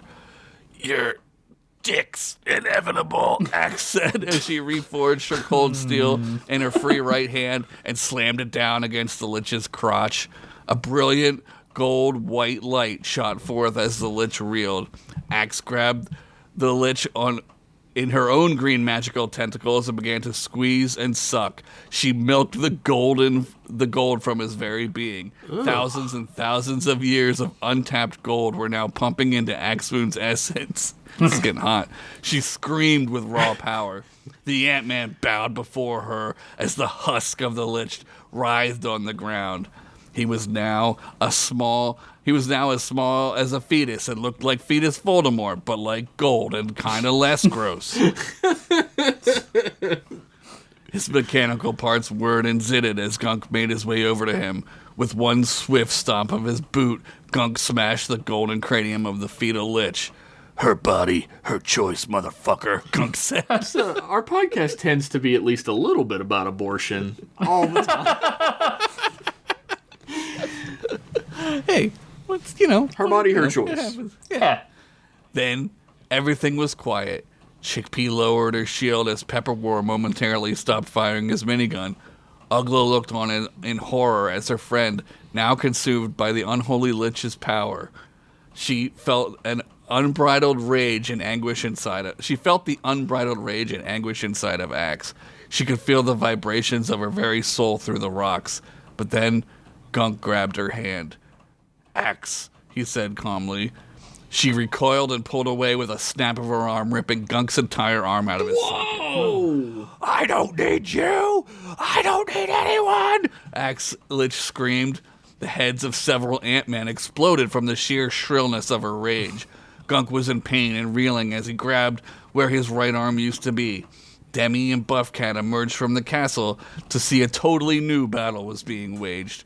One more personal and far more consequential. Gunk! No, Uncle Gunk! Demi shouted over the chasm. Axe Lich shot a look at Demi and locked eyes with her. Then a single gold tear rolled down her perfect face. Demi wept and screamed as Gunk tried to lift himself up with his remaining mechanical arm. Everything slowed down, and Axe knew what had to be done.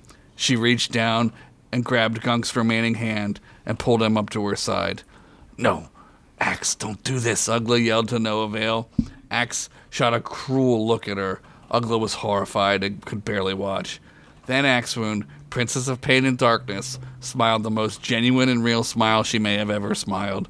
She looked at her friend in the face and said, "Shut up, bitch. See you in hell, you dumb cunt."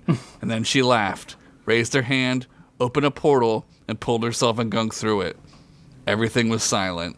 The sound of battle faded as gold Ant-Men looked around confused as what to do.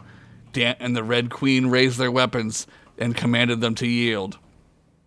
"Let's get the hell out of here," one Ant-Man said, scurrying away like a little bitch. "Halt! Your queen demands it," Dant said as he killed that one guy as an example. Below him, Gunk's remaining arm twitched and writhed with no control. Dant leaned down and picked it up as if by some force he couldn't understand. As he did, the arm reformed back into the cold steel axe that Axewound had used to help kill the Lich. "What the hell?" Dant said, turning to the queen. She held it aloft, and each and every Ant-Man bowed down in fear. On a pristine beach, a portal opened. Dark and ominous, its gray and black vortex morphed into two beings. One golden Lich goddess holding the other, a maimed dwarf who was all but dying, if not already dead. "We're home, Gunky," Axe Lich said, stroking his cheek. He murmured something and then winced in pain. "Shh, it's okay. It'll be okay," she said, crying a torrent of gold. Then the sky went dark. A blue flash erupted over the ocean as flaming fireball of blue hurtled at impossible speeds toward the beach they were standing on. "I love you, Gunk," she said, kissing his forehead. "I love you, Axe." And then everything was vaporized in a white-hot nuclear fire. The cold steel asteroid had once again fulfilled its prophecy and encapsulated the Lich. As the ocean and tsunamis subsided, a shadow of a woman holding a man was burnt into the cold steel blue metal that scattered this now desolate place. but a natural shadow, not one of nuclear horror, but a shadow cast by the sun hitting a real natural object. There, on what was once a beach, was a woman holding a man cast in metal and stone forever. The end. No. I had a feeling you were going to kill Axwound soon, but I didn't think it was going to be this season. I mean, she's definitely dead. Look, I got this perfect plan that I'll tell you about during the break to bring her back. I hope it involves the candle cooking. Like all good plans do. That hurt my heart a little bit, Josh. That was good. I don't like to feel my own Sorry. feelings. We had two polar opposite reactions to that. I liked that. I thought that was a nice ending for them. What did I say? Yeah. I hated it, bitch. I said No, that's true. That's true. I mean, there's like so much shit I had to do, and I didn't want to do like 14 pages because that's crazy. Yeah, that's like a nut job would write that many for this. Yeah, who would I do think- that? Rich, after this, I'm gonna explain. I'm gonna say an idea that would help you cut the pages down. Okay. It involves the Candle Cousins just doing magic. I'm going to give you both an idea. Suck my dick. All right. Yeah, there you go. I mean, you didn't really give me that idea. It's not like I haven't thought about that every day since I met you or anything. okay, all right. Oh no! I hope I don't ever have to. No, that was excellent, man. That did not go the way I thought it was going to, and I appreciate that. Yeah, I kind of like thought you guys thought I wasn't gonna do that, so I did it. I didn't think you were going to bring the crew back together. I certainly didn't think you were going to bring the Oppositionally defiant writing. That's a skill that works, though. I think with writing, right? Yeah, Actually, yeah, absolutely. Like, that's why? actually really good. Why else would you deliberately not kill any of the 35 characters in the whole season, only to deliberately then kill them in the finale? Every single one of them. Every single one. Wholesale fucking slaughter. Yeah. Like, no apologies. like a testament to me being the only one without oppositional defiance.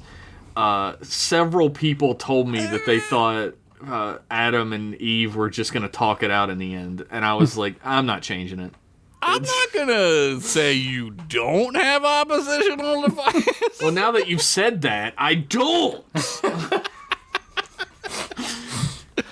Yeah, no. You should do what people don't think you're gonna do. Well, like they football. guessed, but I'd already planned it out in my head, so I was like, I'm going to keep it the way it is. I think it works better. Yeah, I kind of always knew I was gonna do this. But there's so much shit. Like now, everyone's back together. Like, what the fuck is what's going to happen to the world after all this horrific shit has happened to it?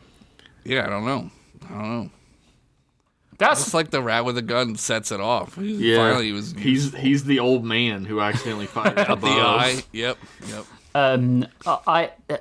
this has been like 3 years of stories that have like built up to your ending. Because you could legitimately, if you wanted to, you could be end over, it here. Yeah, That's quite. it could be over. Then what the fuck are you gonna do? I'm gonna start my own podcast called Tales from Daranos with hookers and blackjack. You know what? Fuck the podcast. Fucking Josh Mosteely over here. But like, actually, genuinely, we could do something completely different next season. All 3 of us. We haven't got any. Thought about it. We haven't got any ties next season. We could have a year where We're free. It's like when you get divorced and you're free. Yeah, we could have a year where we just do 3 different genres if we wanted. It's like when you send Evan to his grandparents and you can sit around naked writing. Or not writing, as the case may be. not writing. Yeah. Yeah. We'll see. I mean, I haven't really decided yet. I don't really know. Yeah, I haven't either. There's several ways I kind of want to go with the next season, but like I've made the commitment that I'm going to write a story until its natural end. I don't care about how many episodes we have. I have an idea. Full-blown hentai season. We'll We'll put it on the table. Unapologetic hentai season. I'm not saying no. We'll discuss. We'll put it on the table, then we'll fuck it with tentacles. Fuck it to death. We'll fuck it with a little sensor of black right over the tip of the penis. What in the fuck is that? Can't what see. the fuck is that? You can't tell You it's a can't see a penis. hole. I don't. But the hole, it's like half of the hole. You can't see it's a penis, dude. It's hidden. Oh my god. It's the stupidest It could be anything. It could be a mushroom. It could be What am a I looking at here? xenomorph. Definitely not a dick. xenomorph coming from someone's groin. Is this an H.R. Giger comic? This dude has some sort of like a growth from his crotch, but I can't really tell what it is because there is a black bar over it. Oh well, guess we'll never know. Oh man, that's another year down. Three Yeah. satisfying endings on our third season. We finally did it. Well, three endings, but I think people are gonna be mad. Maybe not mad, think? but people might be like, "How could all three of you have left us like this?" Well, that's how it works. Yeah. Did you ever you watch a show? I know you guys have. I just mean the people like who listen to this, all five of them. You ever watch like a show? Yeah. At the end of the show, they do kill everybody. Famously, that's the ending of Seinfeld. That's right. They all get go to- gunned down with a Tommy gun at the end Yeah, of it. hentai jail.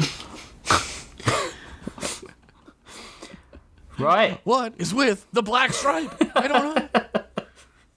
Okay. Well, let's close the cover on this week's stories. There's not going to be a prompt generator because we're not picking the prompts this week. I'll put up a post on Patreon.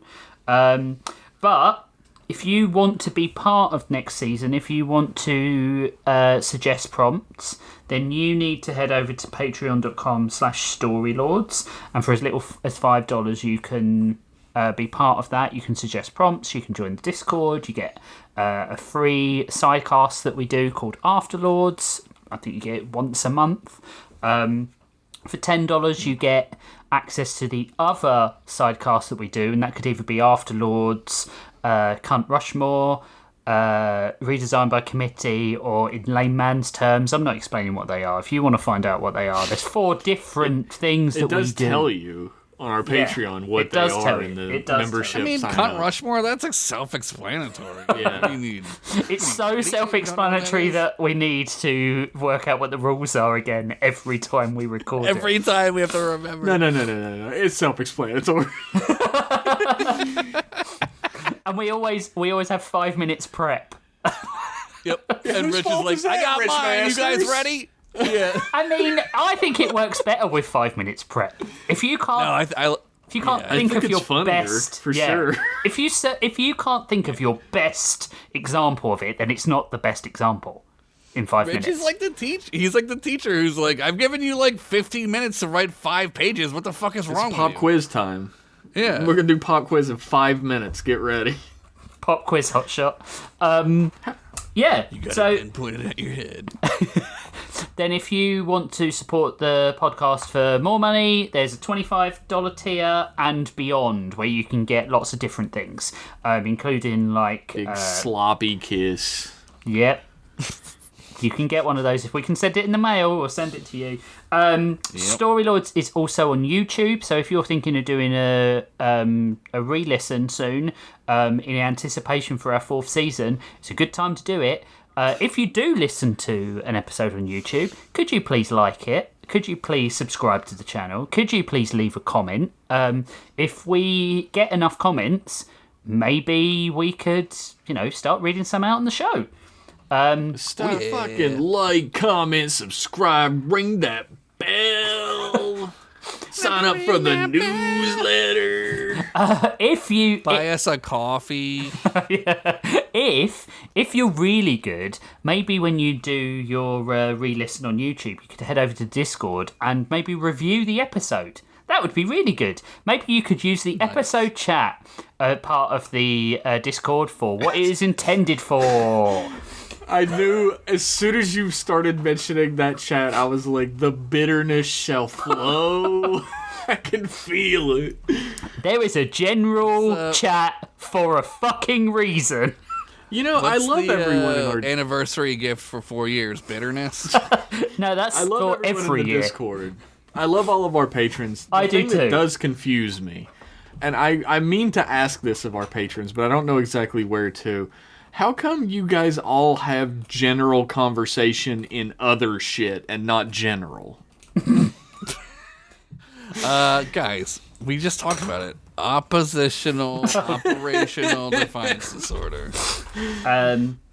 Maybe they think general chat's for Optimus Prime Defiance. Like General Meade or General Washington or General Electric. General Wellington, Beef Wellington.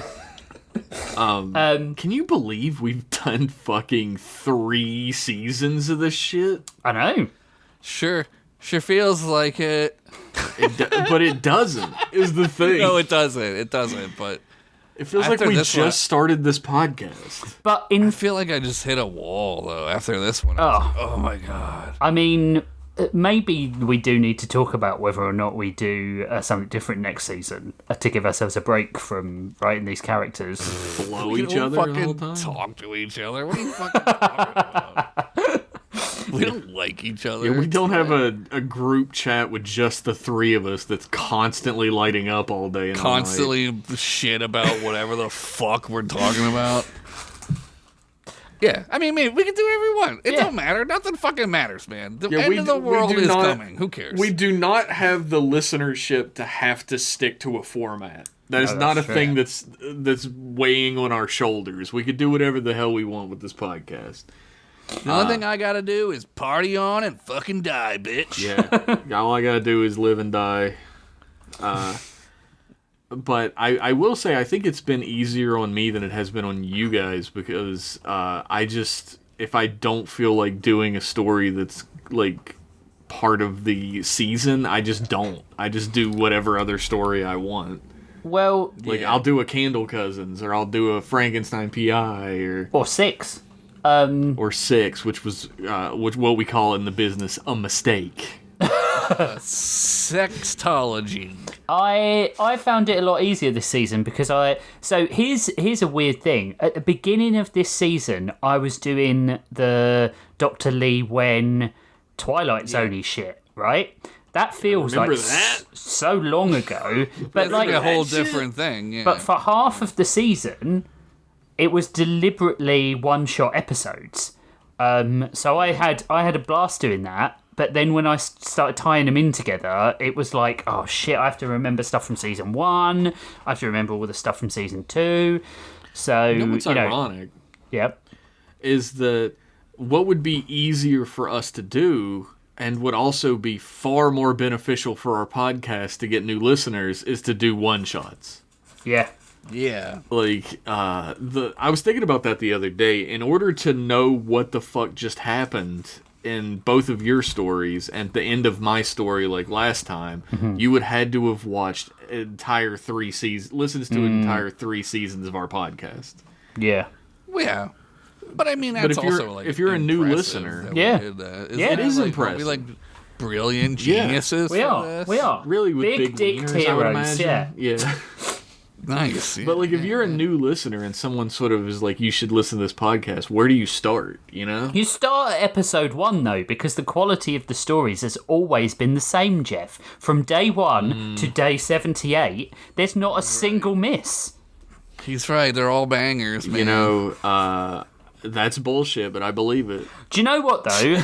Genuinely, so I had to listen to quite a lot of the episodes back. Well, you didn't have to. Well, I did, because I didn't know what the fuck was happening. I could have read them, I suppose, on the Patreon, but I did listen to them. Yeah, mainly because I wanted, patreon.com/storylords. mainly because I wanted to listen to you guys' stories again, and find out what was actually funny as opposed to what I thought was funny as I was writing it. So it was nice to do that. And Don't want to find that out, Jesus. But genuinely, went back to season 1 and I started listening to a few choice episodes that I needed to know about. And even in season 1, episode 1, the format is not quite right because we hadn't quite got the tempo down and stuff. That was mainly due to me, I think. But the stories are all great. Genuinely, the stories are all great. We're doing a thing, right? Like next week, next 2 weeks, we're doing like a review of the season. We should talk about this then. Yeah, we should. That's a good point. Listen. We also are going to be. This is a good time to sort of announce that anyway. Like when we do our between seasons episode that we always do. Like we always do one before we start on the new season. We're going to be doing a little chat with each other about the challenges, the stuff we may have had with the season, and what some stuff may have been that you may have missed. But we're also going to be opening up to viewer submitted questions as well. So if you have any questions about this last season that we've done, or even anything regarding Storylords, you can shoot us an email at storylordspod@gmail.com. Is that correct? Storylordspod@gmail.com. Yeah, that's the one. Yeah. It's not Toonhoundspod No. at Gmail. No, storylordspod@gmail.com. A couple quick ground rules. That doesn't mean just adding us in the Discord. That does not mean DMing us. That does not mean sending an email to a different email. It is the only ones we're going to be spot. Yeah. The only ones we're going to be answering are storylordspod@gmail.com. This is not an admonishment to 99.9% of you who've done it right every single time. Don't worry about it. Absolutely. You're normally but that all very 1% good. of you, come on. You know who you are. You know what this was. So so next week we'll do not next week. The next episode we'll do the review of the season, what we thought about it. We'll give you a date for that at some point. But just go ahead and send them once you listen to this. Just go ahead and send them. Yeah, send your emails. Does anyone want to do the Patreon fans? Josh, have you been doing that recently? I have I think. Hold on. While here. Josh looks for that, remember to review us on iTunes. If you want to look at the... We don't have any reviews. Josh, do you have jokes or something to go with them again? No, I don't know what you're talking about. What are you talking about? Or Reese's does. Does Reese's have jokes? He's asleep right now. I don't know what he's doing. Okay, well, I've never read these, so I'm going to be the one that reads them this I'll time. do it. I've never read them! Okay, you're good then. Go ahead. You were saying, Rich. I'm sorry to interrupt. I mean, does anyone want to read the Patreon subscribers out? Jeff does. Yeah, I'm nominating Jeff. Man, I guess I will if I have to. If you have to. Full his leg. Jeez. We have 3 members of the Lordly Lord of Lords tier, starting with Squid Ludwig, who is the greatest of all patrons, I believe. Lord of Lords, he is. Yeah, the Lordly Lord of Lords. Lord.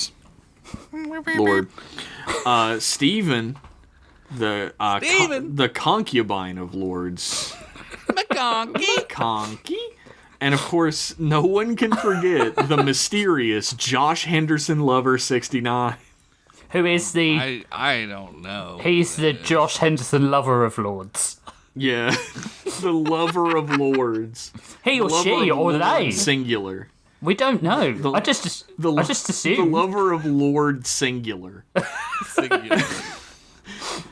We have two people keeping Timmy Blackcrest alive who are responsible for Timmy Blackcrest being in 2 of the episode stories today.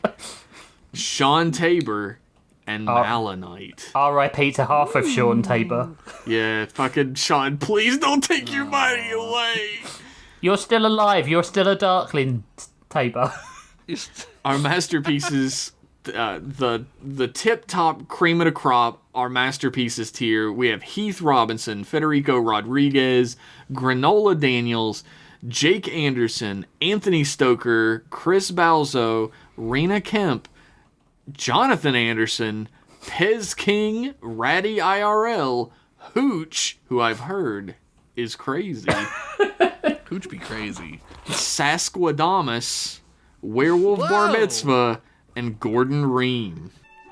Yes, welcome back to the final wizard tips for this season.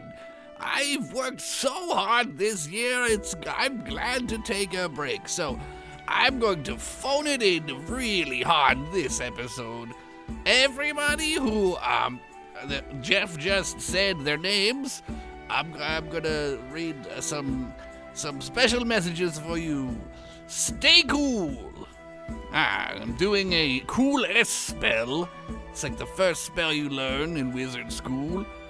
Here's another one. I just learned this one on yesterday, February 8th.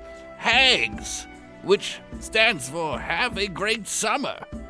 That joke only really works in the Northern Hemisphere. What else? Okay, here's another one. I'm sorry I got you pregnant. Oh, well, I mean, I'm just reading from the guy's yearbook here. That's unfortunate. One more. If for a good time, call toonhoundspod@gmail.com. I don't even think I got that right, because I've never called it. Have a great summer! Sasquadamus has literally just, I think, upped his pledge, and this is a really good time to mention this to people. 8 minutes ago, if you want to be part of our Lord's Hangout, wait a minute, this comes out after the Lord's Hangout, doesn't it? No, it doesn't. No, it doesn't. Oh, it doesn't. No. No. It comes out a few days before. Yeah. You fucked up. No, we've got it. If you want to be part of the Lord's Hangout, which is on the 13th, Friday the 13th at 7 p.m. Eastern Time, Yes, sir. then you need to either be a Masterpieces or higher tier patron, or you need to up your pledge.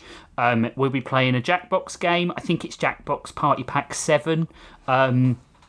That's the party pack I fuck with. I hate all other party packs, but that one. Are you fucking rocking .7? Because if not, fuck you. But we'll be also special shout out since we always choose one. Oh yeah, we Valerie Brady. Ah, thanks, Sure, Valerie Val. Brady. But if you, Val Brady, if you want to come and be on a Jackbox game with us, if you want to jack with us, you've got to up your. Whoa. And we just lost Brady. But if anyone wants to take part of that, it was super fun last time. We had a lot of fun. It was a fucking grand old time. We were all drinking. I definitely didn't have a hangover the next day. We were all drinking, and Rich had not slept in like 24 hours. Yeah, it was a zombified time for me. It was good. It was really late at night for you. I do want to do late. another quick shout out because I just love this name so much. Yeah, go on. Shout out to Goats and Goblins. That sounds like a cartoon Dungeons and Dragons, like when Goats when and they Goblins. play like Goats and Goblins. Super Ghosts and Goblins. That's good. Super That's Goats good. and Goblins. Goatsy and Goblins. Whoa. Oh, Blue wow. Waffle and Goblins? Let me look that up real quick. Hold on. But thank you everyone for supporting us. And if you want to take part in that Jackbox Hangout at 7 p.m. Eastern Time, you need to be on the Discord and you need to be Masterpieces or higher. You can, if you are a patron, you can still watch, you can still vote for the Jackbox winners. You can do all those things. You can still comment in the chat, but you will only be able to take part in the game if you're a Masterpieces or higher tier.